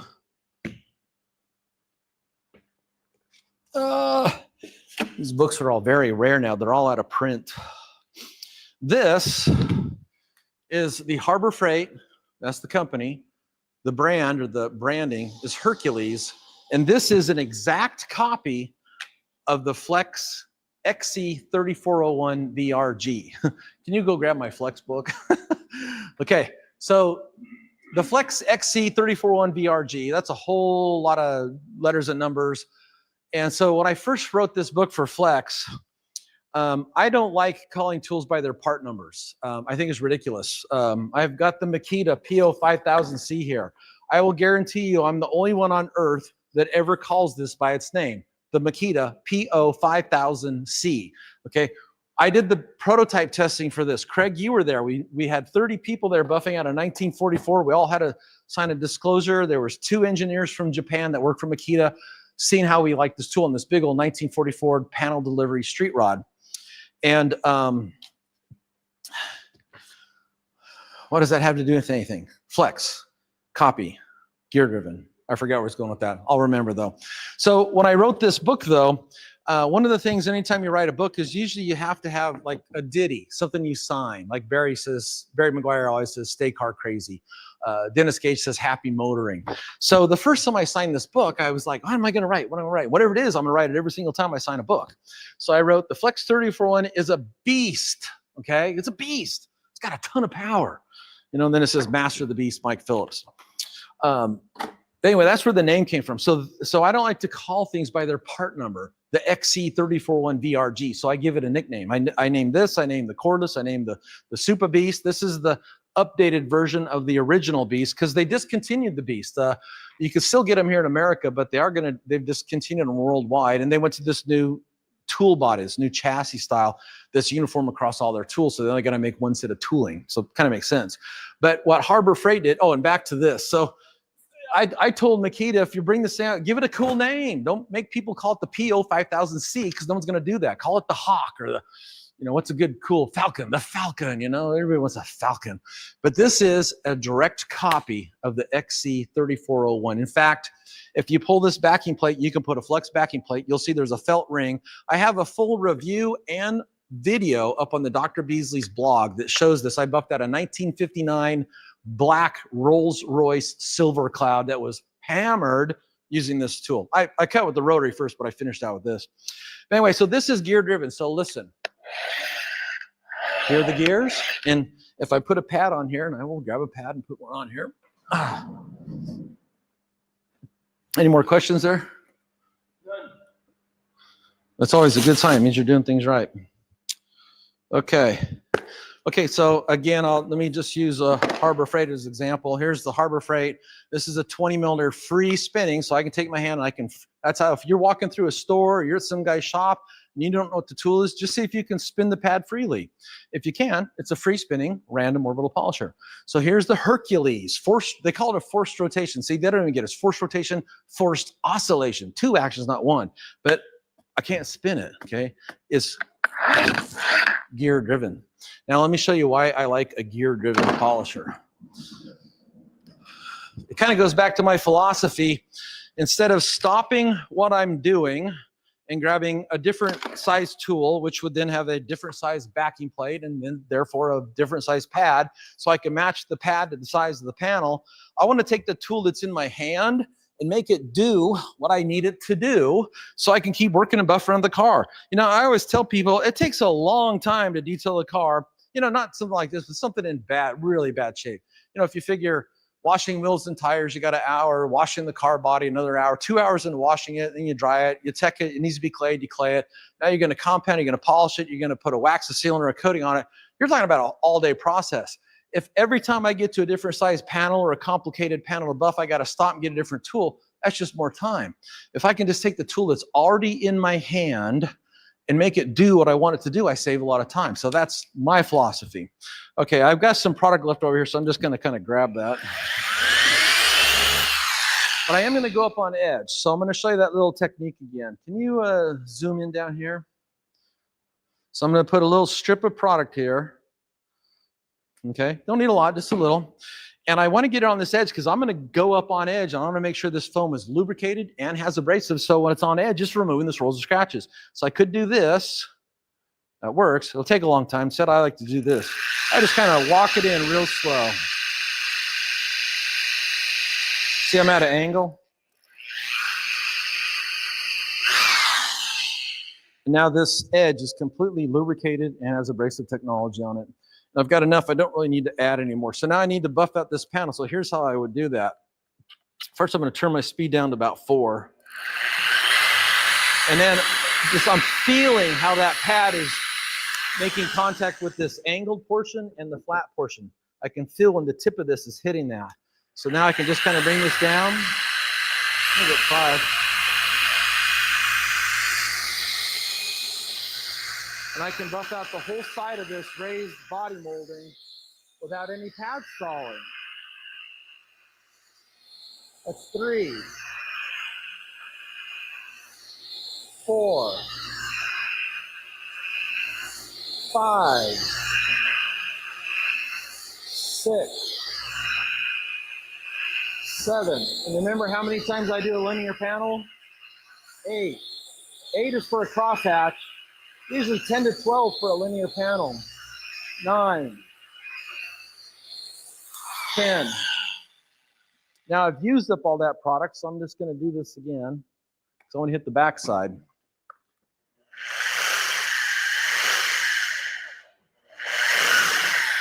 Okay, now you think you'll be able to see this a little bit better. I'm going to hold the tool here. I don't want to be pushing on here. I'm just going to hold it here to support it. As it comes down, I can feel when the edge of the pad is hitting the flat spot of the hood. Then I'm going to push it gently against this radius curve here. Just like that. Okay, there's 1, up and back. 2.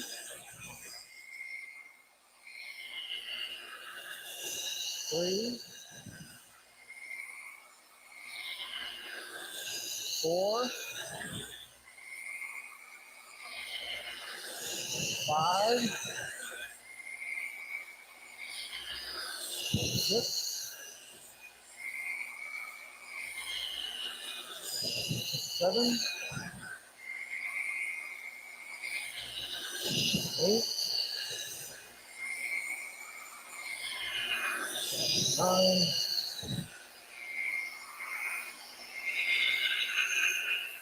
and 10.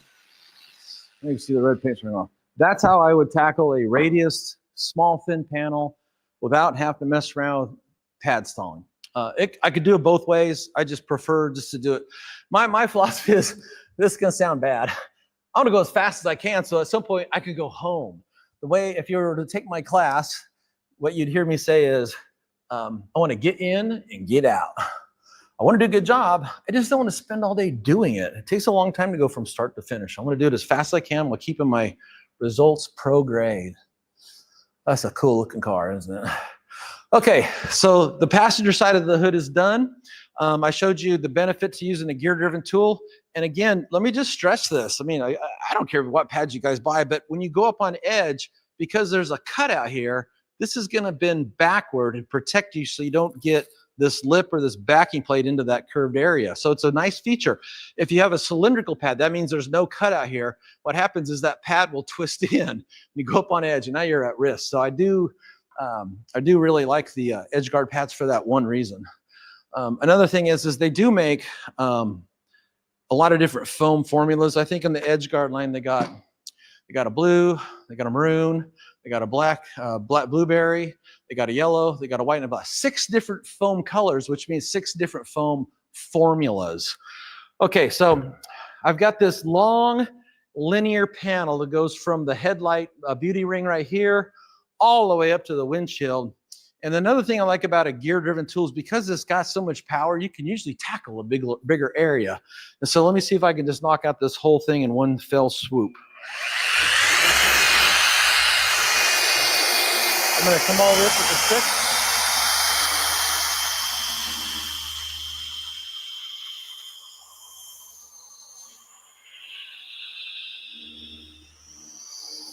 One.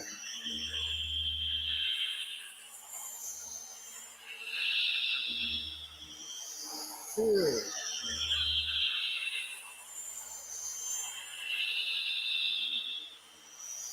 3.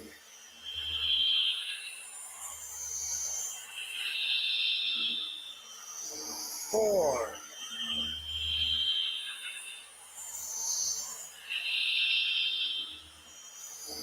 5.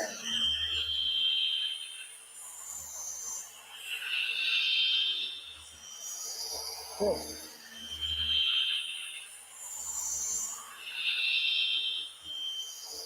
7.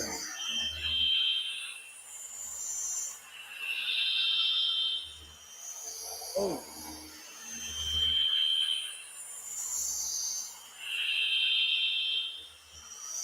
9. Less speed, lighter pressure. Remember, polishing paint can be an art form.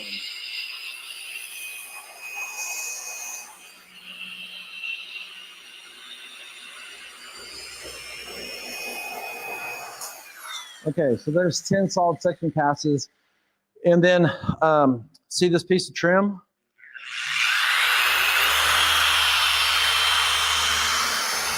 Don't tape it off. Run the polisher over it.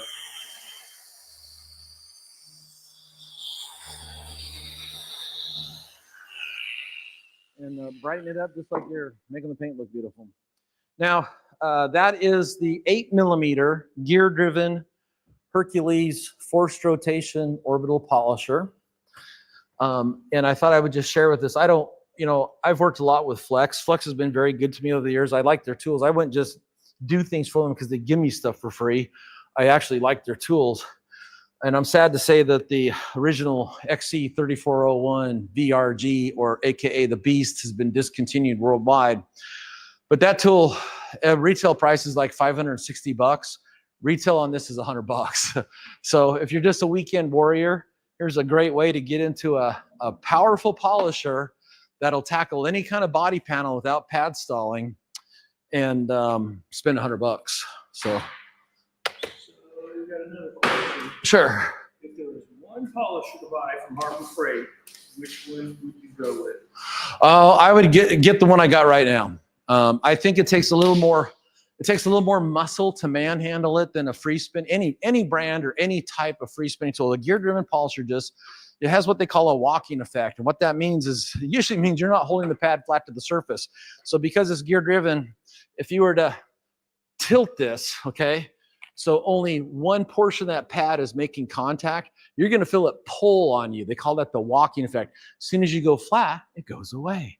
So we always say it kind of talks to you. It's telling you, hey, you're not holding the pad flat to the surface, numb nuts.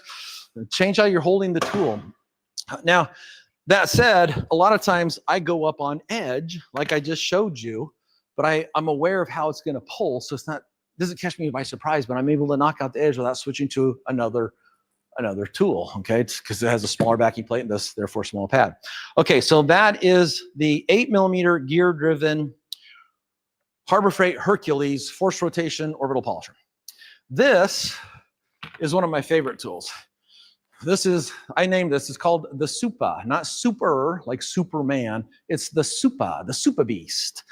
And this is a gear-driven 8mm, so it's the same thing as this tool, only it's Flex German quality. We call it the Mercedes-Benz of polishers. We call the Rupes the Ferrari of polishers, so they both make super high-quality tools that everybody seems to like to knock off. Let me just go ahead and grab an original so you can see the original. Okay. Here is the original beast. This was introduced to the market, I think, in 2008. Okay, so if I hold this up next to the Hercules, you can see they're basically the same shape, size of tool. They both have this exposed aluminum housing, okay? And this housing, when you're running this for hours, it gets pretty hot. So one of the things they did when they reinvented the beast, now it's called the Super Beast, was the aluminum housing. It's still there. It's still there. It's just they covered it up with plastic so you don't burn yourself. It's lighter, quieter, cooler, smoother. Lighter, quieter, cooler, smoother. 4 things different than the original beast, and that would also mean than the Hercules. So it's smoother and quieter. So the difference between this and the original, or this, is it has less OPM, oscillations per minute, and less RPM, revolutions per minute. So it's not as powerful, but it's smoother, cooler, quieter, and lighter. So if I can use this, I like to use it. But if I really need to get some power, I'm firing up the original beast and just getting after it. Okay, let me grab a pad. These things come with a 5.5-inch backing plate. I wish they came with this is a 6-inch. The original comes with a 5-inch. So the copy from Harbor Freight and the original have a 5.5-inch. This is a 6-inch diameter, and that means it's going to fit absolutely snug inside that buff and shine pad. Okay. This is actually, I think, the number 9 production. It's the number 9, and it's hard to tell on camera, but I've buffed out literally hundreds of cars with this, and I've never done it except for lubricating the felt ring. Oh, there's no felt ring on it. I've never done nothing. Turn it on and go. Okay, so let me walk back over here. I still need to do the outside of this fender. Get my cord over here. Of course, I need some product. Okay, back to Z1, one-step ceramic AIO. Back in the old days, we would call this a cleaner wax. So if you went and looked at Meguiar's, they sell a product called number 6 cleaner wax. So it's got a clean chemical cleaner, it's got an abrasive in it, it's got a lubrication, and it's got a wax component. So it's a very complicated product. This is that same idea, only it uses ceramic instead of wax. And I think the reason most people are calling these things AIOs instead of calling them cleaner waxes is because on their phone, they don't got to type out cleaner wax. They can just go AIO. I got an AIO. Everybody's lazy nowadays. Okay, just warm this up a little bit. Oh, that's smooth and quiet for what it is. Okay, for this section, I'm just going to go ahead and do about half the size. I could do the whole thing. So here's 1, 2, 3, 4, 5, 6,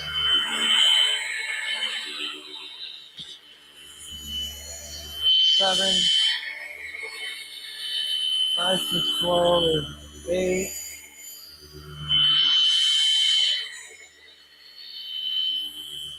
9,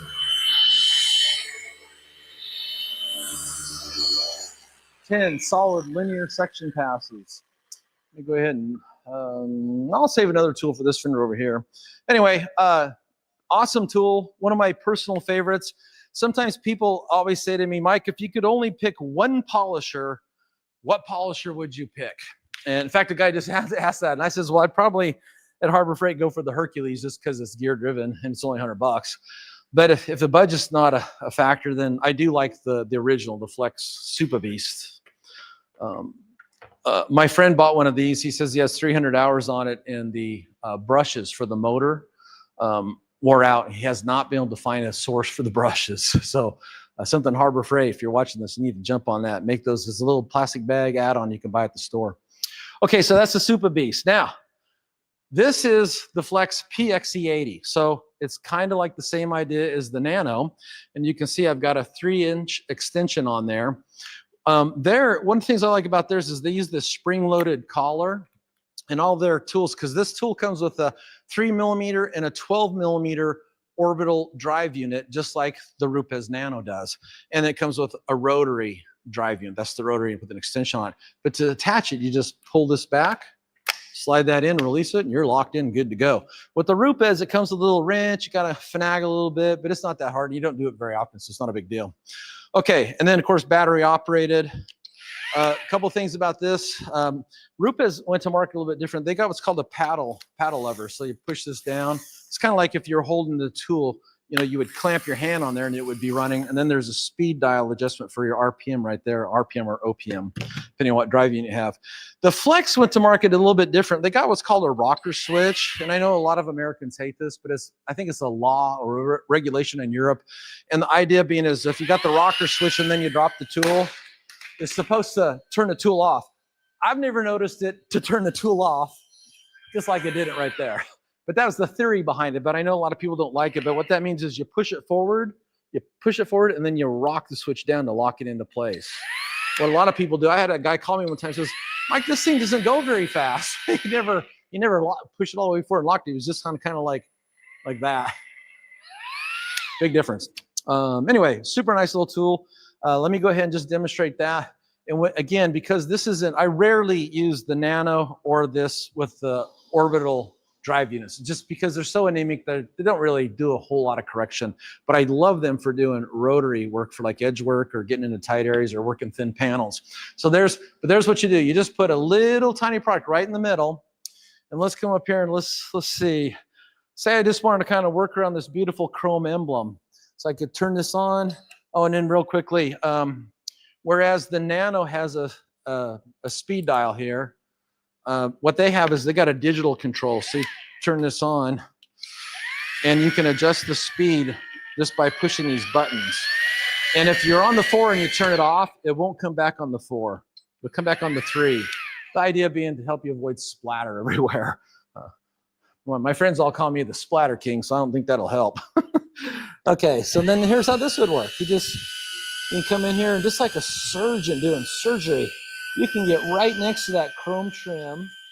And believe it or not, usually when you have emblems like this on a new car or an old car, they usually got a lot of scratches there because people, they wax it or whatever they do. Then they come into town, they rub, and they put scratches in the place that's hard to get the scratches out of. So this is where that tool can really come in handy. And if you want to get crafty, or you could actually get into these tight areas here. To do that, I would want to put a little lubrication down inside there. So a lot of times I'll do this. I'll apply some product. Let me put that where you can see it. I do this all the time when I'm buffing out a car. I'm not going to buff that area. I just want to put some product I can draw from. So now I got a place I got the product. I can put some in here, put some around here. This is called finger painting. Put the excess here. I never waste any product. Now I can come in here and I can just kind of go on edge. Can you zoom in on that, Craig? Zoom in on this. See how I'm getting into the inside, the inset of the emblem? You can't do that with a 7-inch pad, a 6-inch pad, a 5-inch pad, a 4-inch pad, but this little 1-inch pad, and this is a SPTA pad I ordered off of Amazon. Anyway, that's how that works. And then here's another place you could use it. See the little headlight rings here? You got the fender, which is a raised line here, and you've got an edge on the beauty ring here itself. And because this is not a computer designed car, these are all hand assembled. This side of the body, the fender, is higher than this. So if I run a pad against that, that's where you'd burn through an edge with the rotary. So with the 1-inch pad though, I can come in here and easily stay off the edge and de-swirl the scratches, take the scratches out of this little thin panel right here. Finger painting, put a little product on there. Don't erase it, put the rest on there. And then I talked about how a lot of times these tools, rotaries will leave a hologram scratch, but that's such a thin panel, you'd probably never see it. But if you did want to make sure there are no holograms, you could switch either of these types of tools over to their orbital drive units, or you can use my cheater technique. Here's a clean foam applicator pad. Take the same product I've been using, and then just come down here and just do a little linear hand polishing. On single stage painting, it won't take long to remove any holograms. It just doesn't take any long at all. On a base coat, clear coat, a little harder paint, you might want to use a microfiber applicator. But that's how you could pull the holograms out and not make it all complicated at the same time. Okay, so we got 2 more tools here I was going to show, and if anybody puts in the comments they want to see me use the Makita PO5000C, I'll do that too. Okay, so the next one I got here is called the Sea Beast. I actually named this too. The reason I named tools is because I think outside of Prentice St. Clair, a lot of guys know Prentice is, I'm probably the most prolific writer in the industry. So when I write a lot, I don't want to type out long, complicated tool names. Plus, I'm not going to memorize them. So when this came out, it was the cordless version of the Beast. So I just added the letter C in front of Beast and called it the Sea Beast, the cordless Beast. So that's how it got its name. 6-inch backing plate. This is their new 24-volt system. So they got away from the maroon and black and went to a gray and black, kind of manly looking. I need a pad. Okay. Now, thanks to Rich Umbrell for sending me all these pads. You might be watching. I sent him the link to this. Okay, so I still need to do the front side of this fender. And I've already got a little bit of product up there. So let me grab that. Put my little 3-piece size drops on here. Got one more tool, then we'll wrap up. Okay, warm this up a little bit.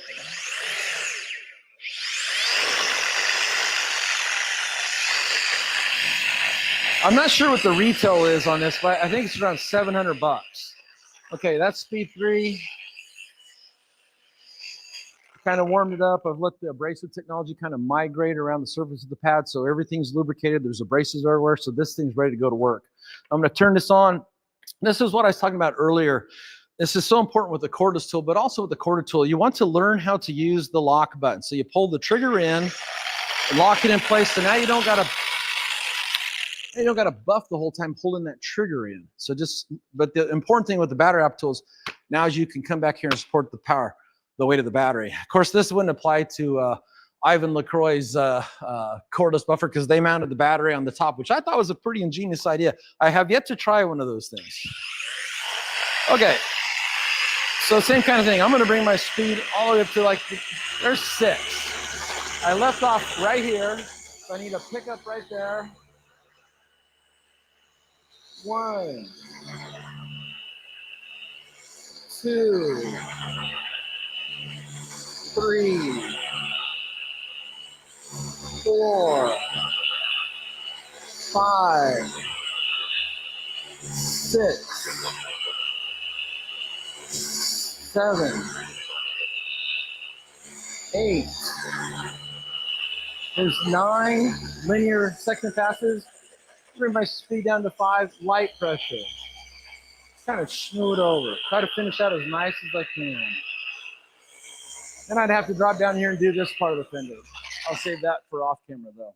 Anyway, that is the 8mm. You can hear the gears and it will not freely spin. So that's 8mm gear driven, battery operated Sea Beast, cordless Beast. Last but not least, here is the Flex 15mm. So this is free spinning, kind of like the Bigfoot 15. This is free spinning. Okay, so it's free spinning and has a 15mm orbit stroke length. So let me just show you what that looks like. Then I'll come up here and buff out something up. I'll buff at the front up here. Question about the 24-volt cordless. Yes. Your thoughts on the Flex 24-volt cordless gear-driven orbital polisher versus the corded version? Is the battery tool getting closer to the corded version? That's a good question. I'm glad you asked it. I'm going to be real honest. I'll tell you. So most of the cars I work on aren't like this. They're really bad shape, or I'm sanding and buffing them, so I got to pull sanding marks out. So most of the cars I get are really bad. So in that context, I grab the corded Super Beast or the original Beast. The only time I ever use the cordless Beast is if someone, for example, brings me a brand new Corvette and they want it ceramic coated. It probably has light marring from being washed at the dealership. You know, who knows what's going on. Plus, before you put a ceramic coating on, it's important to get down to base paint, just pure paint. So I will run around the whole car with the cordless Sea Beast simply because it's so nice not to have to drag a cord. But if I've actually got work to do, remove lots of swirls and scratches, I'm grabbing, if it's really bad, I'm grabbing the original Beast because it's got the higher OPM, higher RPM. If it's not that bad, I'm grabbing the Super Beast because it's lighter, quieter, cooler, smoother, but it's plugged in, plenty of power to get the job done. For me, it's all about speed. How fast can I get this done? Keep my quality high. Okay, so because this is free spinning, I don't know if you can see this, but I've already previously marked the backing plate. So there's a mark on the backing plate. There's a mark on the backing plate. But visually, it's almost easier just if you got a light colored pad. If you had a black pad, then you'd have to get a silver Sharpie. But see, I'm just marking that. And that's just going to help my eyes to visually see if the pad is rotating or stalling out. And if it's stalling out, it's not a problem. I just need to either adjust how I'm holding the tool to keep that pad flat to the surface, maybe press down a little bit harder on it to work through a curved area, or bring the speed up, or switch to a dry pad. Anytime you're using a free spinning tool like this, every time, let me just demonstrate this. Every time you put product on the pad, okay, so here's 3P size drop. Oh, that one's kind of big. Okay, now follow me. This is what you do. You put some product on your pad, and then you come over, and before you turn it on, you put it against the paint. At that moment, where's that product going? It's going into the foam. So then I do it again. Put some drops on. It's going into the foam. Do it again. Going into the foam. And the high OPM and RPM when you're at a, anywhere from 4 to 6 on the speed settings, it's a very violent action. You're pushing on it, and all that product is migrating into the foam pad. It becomes wet, and wet pads don't rotate as well as dry pads. So if you buy any brand, a free spinning random orbital polisher, and you're starting to see more pad stalling, it might be time to switch to a clean, dry pad. It's always faster. Follow me. 2 things: faster and more efficient to switch to a dry pad often than to try to, get through a car with 1 or 2 pads. AutoGeek and a lot of companies like AutoGeek caused a little bit of a problem without even knowing it. Here's what the problem is they sell tools in a kit form because you make more money because there's map pricing on tools. You can only charge what the manufacturer says. So how do you make a profit? Well, you add a pad, a microfiber towel, a pad conditioner. You add a bunch of stuff that doesn't cost you anything, put it in a kit, up the price, and you sell it in a kit form. Well, so when companies do this, they sell it with a foam cutting pad, a foam polishing pad, and a foam finishing pad. So you get 3 pads. So most people, if they're new to polishing, they go, oh yeah, it came with 3 pads. That's all I need to buff out my car. No, it's kind of like a drug addict. You give someone a little bit of heroin, get them going, and they come back for more. That's how they did the kits. Here's 3 pads, but you got to come back and get some more. So if you're going to get in machine polishing, I'd recommend, get at least 5 or 6 pads so you can switch to a dry pad if you're using a free spinning random orbital polisher, because wet pads don't rotate or oscillate very good. And that's why I'm kind of in a disagreement with some of the guys that use a pad washer to prep their pad before buffing. What they're doing is they're getting the pad wet, which is to make it oscillate and rotate worse before they go buff out the car. It's the exact opposite of what I do. I want the pad dry. Okay, so let me show this little guy here. Again, 24-volt system. I'm gonna put a little product on there because I left a whole bunch on that fender over there. There are 3 pea-sized drops. I'm just gonna tackle this section right here. Lock my power button. All the weight is right there. I'm just supporting the battery back here. There's 1. Now I can do a cross hatch. It's not a very big one. 2, 3, 4, 5, 6. Let me slow down a little bit. Here's 7.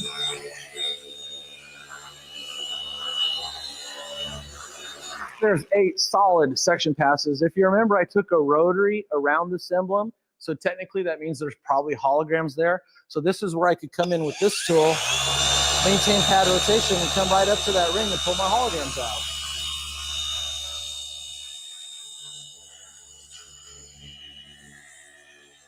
And this is the problem with the free spinning tool. Watch this. See how that pad just stalls out? It's good if you're completely flat. As soon as you go up on edge, there's 0 pad rotation at that point right there. And that's why, again, I'm just going to say this again. A lot of times, most of the time when I buff out a car, if I'm not using a rotary, I'm going to a gear-driven orbital because there's zero pad slowing. I can go up on edge and maintain pad rotation, pad oscillation, get the job done, get it done quick, keep my quality high. Keeping your quality high, by the way, always starts with using great abrasive technology. And I actually got an article. You can type this into Google. The most abrasive technology, the most important factor when it comes to polishing paint. And if you click on that article and read it, you'll see a friend of mine, his name is Jeff, and he's working with a beast on the back of a 1969 barn find we did. It's a 69 Ford Thunderbird barn find. Paint was just absolutely atrocious. So was the interior. I did the interior on that one. It's full of mold, pink mold. But in that article, what you'll see is you'll see Jeff holding a polisher with a pad, and you can visually see the compound. And what that article says, it says in order of the most important thing is the abrasive technology because it's touching the paint. Next is the pad because it's working the product over the paint. Then the tool behind the tool. So the person is the least important. And most of the detailers I meet, not most, but I'd say some, they're what you call an alpha male, you know, or ego-driven. I'm so great. I made this car look great. No, you didn't. The abrasive technology did. You just moved it around a little bit. Anyway, that's what I mean. It's the stuff touching the paint. Whoops. And then the thing about that is I know it's the year 2025. And so some of you are probably going, well, Mike, it's the year 2025. Our phones are computers. You know, technology's so advanced. We got Waymos, self-driving taxis. Isn't all abrasive technology great? No. Most abrasive technology that I've used leaves micromarring on soft paints, which means it's not great. So you want to just do your research and try to find the best products you can. Okay, so just real quickly, so I want to just kind of include this because it's kind of quirky. This is the Makita PO5000C, and this is a gear-driven and a free-spinning tool. They put this little lever, this little switch here, and you can switch this back and forth and choose what you want. So here's gear-driven, 5 millimeter gear-driven, so it's like the Rupes Mille, or I can switch this over to free-spinning. Now, I wrote an exhaustive review for this when it first came out. I think I used the 1971 Duster in lemon drop yellow. And it had been repainted, and most of it looked pretty good, but the roof was really full of orange peel. So I put this in the free spin mode, and I machine sanded the roof with it. And it maintained good sanding disc rotation and oscillation. We're pretty good. As soon as you put a pad on here and turn this thing on, it doesn't maintain pad rotation. So it's kind of a useless feature. So the only way this thing really works is to go ahead and put this in gear driven like that. Let me knock out the other side of the front of this clip. And after this video's done, you guys go about your Saturday. I actually got to finish out the car. That AMX I told everybody about earlier showing up Monday morning, and so is a 1969 Dodge Dart. It's for my upcoming class on Saturday, January 12th. Okay, let's warm it up a little bit. Now we'll go ahead and make our normal 8-section passes. That is speed 6, by the way. 1, 2, 3, 4, 5, 6. You're kind of walking me around a little bit. 7.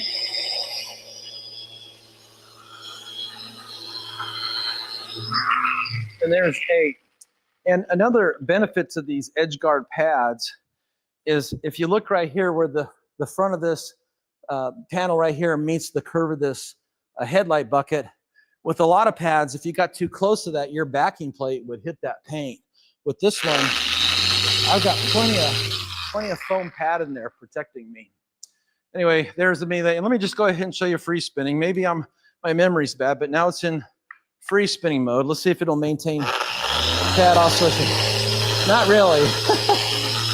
It's just kind of vibrating against the paint, vibrating or jiggling. Okay, we'll throw all the tools. Didn't really cover the rotary. That'll be next week.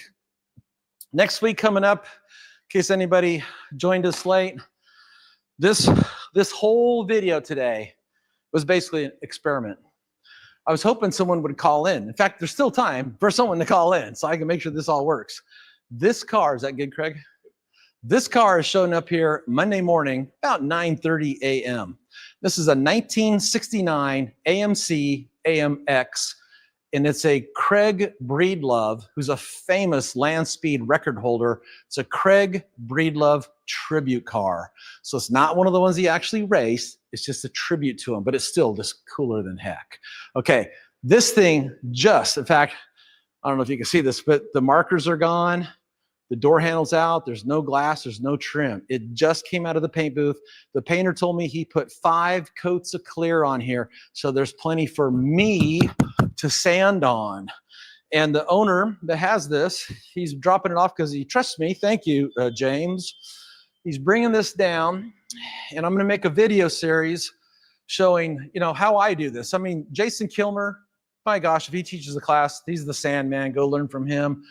There's probably a lot of body shop guys out there that are very talented at sanding and buffing. But I think I sanded down my first car back in the 1970s. So I've been doing this for a while, and I do a lot of really cool sand jobs on cool cars. But to do this, I'm going to start out, and I like to be extra safe. I'm not, you know, I wasn't there when they did the prep work, so I don't know if they used hard blocks to prep it before painting.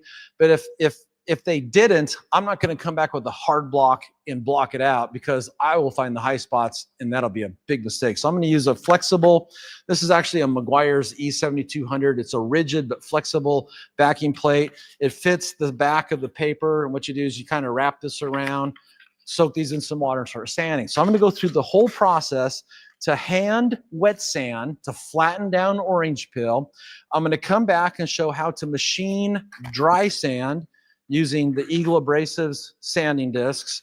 And then I'm going to come back and actually show how to do damp sanding with 3M Trizac, which is, you can get this all the way up to 8,000 grit. I'll probably just finish out at 3,000 because I'm pretty confident in my rotary skills I can pull that out. But this is used for, you can dry sand, but I use them for damp sanding. And I'm going to be showing cool tools like this. This is the Flex Cordless DA sander. Again, in case you've never sanded before, most DA sanders are pneumatic. That means you've got this stiff air line going into the back of the tool, and the whole time you're sanding, it's trying to either kick the tool up or pull the tool down. So you're fighting it the whole time. So soon as Flex invented this electric DA sander, I just fell in love with it. It's just so easy and quiet and clean and easy to sand with. Anyway, so I'm going to be showing that process to remove the orange peel, refine my sanding marks with a 2-step process. Then we're going to jump over, and I'm going to show you the American style for using a rotary polisher. I thought this was so interesting. Thank you for hanging in there. But when I taught this class with Jason Rose up at the American Muscle Car Museum in Melbourne, Florida, we used predominantly the entire Rupes system, the tools, the pads, chemicals. Can you pan that over and show all the Rupes tools? Those boxes are empty because they're all on the rack in the back now, but there's $24,000 worth of Rupes tools there we purchased just for that class. So everybody got to have their own tool and learn everything. But one of the things Jason did was he showed the European style for using a rotary buffer, which is smaller pads, and you're holding the pads flat for the most part to the surface. That is a valid system. It's actually, in my opinion, a safer and a better system. But in my opinion and experience, it's also a slower system. So I'm going to show you the American style. Instead of using small pads, this is an 8-inch wool pad. We use big pads, and we go up on edge. And the reason I like to do that is because it just goes back to what I've been saying. I want to get in and get out. I want to spend 3 weeks pulling sanding marks out of the car. I want to get it done like that. So I like the American style. And so I'm going to be teaching the American style of how to use a rotary. Once I've pulled all my sanding marks, I'm going to come back probably, I'm not sure yet. I'll use one of these polishers up here to remove any holograms that are inflicted by the use of a fiber pad. Fibers always have, is a form of abrasive. They always put their own cut into the paint. So if you cut with a wool pad on any tool, you're probably going to either have micromarring or holograms. So you got to come back with a foam pad. The reason a foam pad removes micromarring holograms is because instead of individual fibers, it has a uniform flat surface against the paint. That's how that works. So I'm going to come back and pull up my holograms. Because this is a true show car, I'll probably do a third polishing step. And usually I like to use, can you hand me that NSP 45 back there? It's right back there by your hand. Here, go ahead and throw it. Okay. NSP45. Again, not trying to push products, but one of the things I like about this is it finishes out on soft paints. And if it finishes out on soft paint, it'll finish out on any paint. That's show car polishing. So I'll hit it with that, and then I'm going to ceramic coat it and then give it back to the guy. So, a couple questions. Talk about the polishers, the battery powered polishers. Does either the battery or the polisher have a fan? Yes, that's a good question. So I don't know about Rupes because I'm just not that, I just got these for that class we taught. But just looking at this, see the holes here, the vents? Here's my guess is it pulls air. Let's look at the battery. The way Flex designed theirs is it pulls air through the battery to keep the battery cool. There's holes on the bottom of this, so that could be what that is. I just don't know. I don't know enough about this. But let me show you how the Flex system works. With the Flex system, if you look on the side of here, there's a screen here, and it pulls air through these vents through the battery to keep the battery cool, because that's the biggest enemy of cordless batteries is the heat that's developed when you run the tool. And so the fan up here in the tool body, it's pulling air through the battery, through the tool body to keep the battery cool, keep the tool cool. And that way you get longer life out of the battery, you get more use out of the battery. So it's a win-win situation.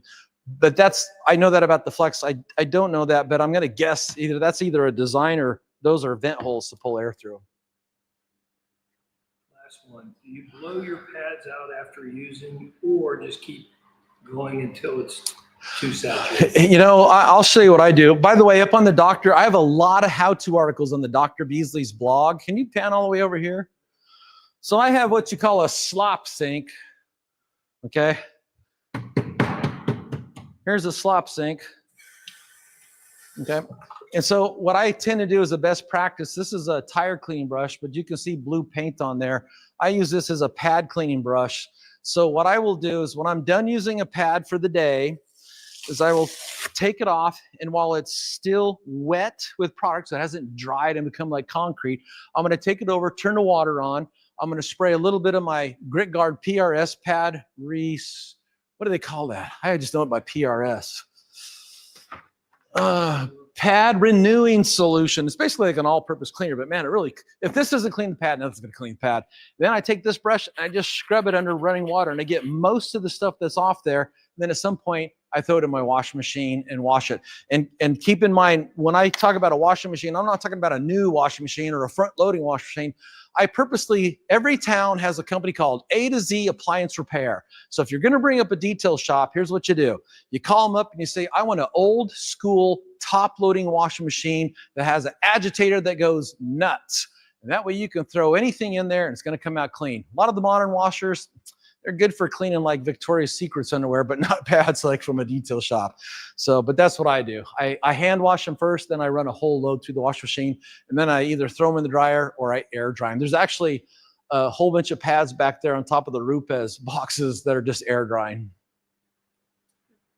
Okay, so hey, if this has been fun at all, you got something out of this, if you're new to machine polishing paint, every one of the polishers I showed here is safe. I showed shoving the polishing pad against my hand, and I showed you that. Look, it's not hurting me.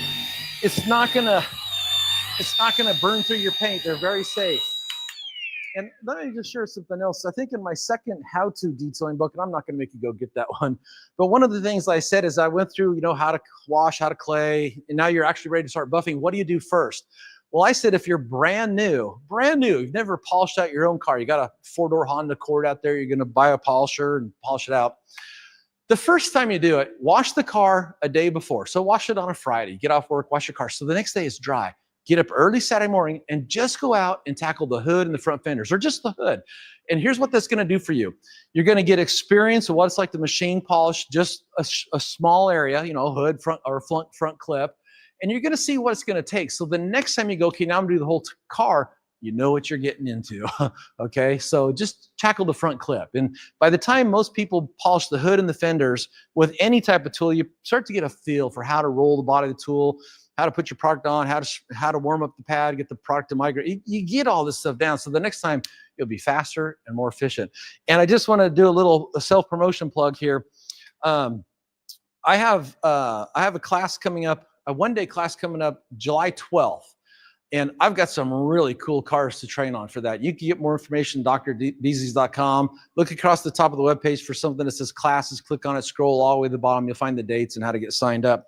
But every month I have a one-day class, and in September I have my last two-day class.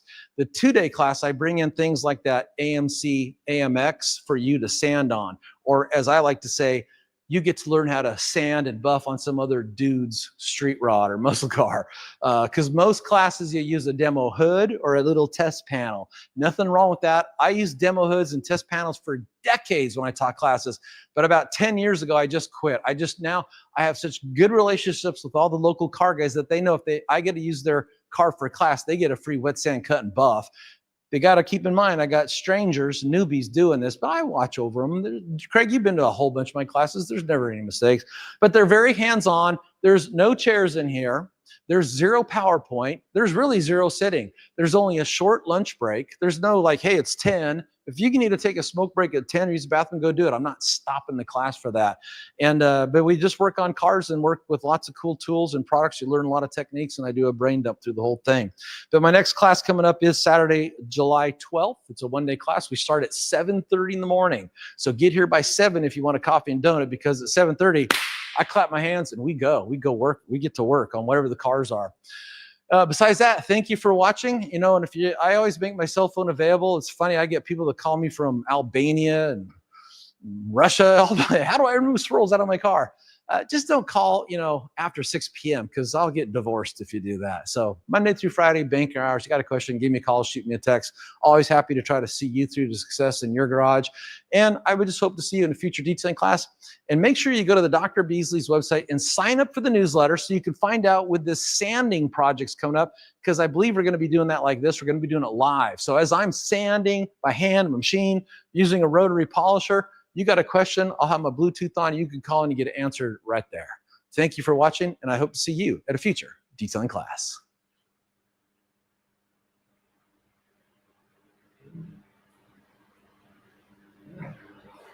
We're out? Yep. Thank you, Craig. How long was that? 2 hours and 15 I covered a lot of information. Been doing it for years, I guess. Well, so 2 things. We didn't turn the lights on. Oh gosh, yeah. I just right at the very end, I'm like, shit. We didn't turn the lights on. No.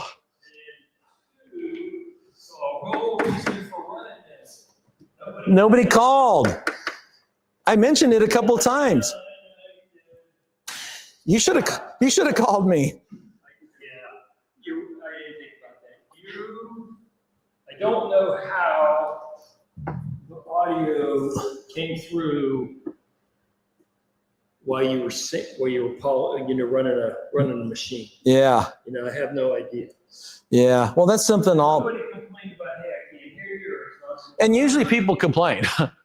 They're like, hey, I couldn't hear. Exactly. And it's easier to. And the microphone's right here by the polisher. Right. Nobody said, hey, I can't hear you. It's too loud, or this isn't working, and you even preface this whole thing with.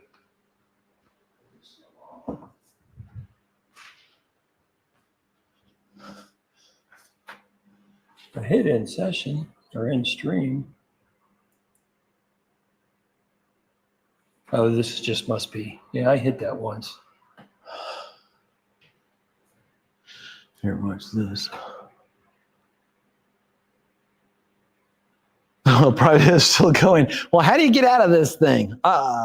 Here? End stream. Oh, there you go.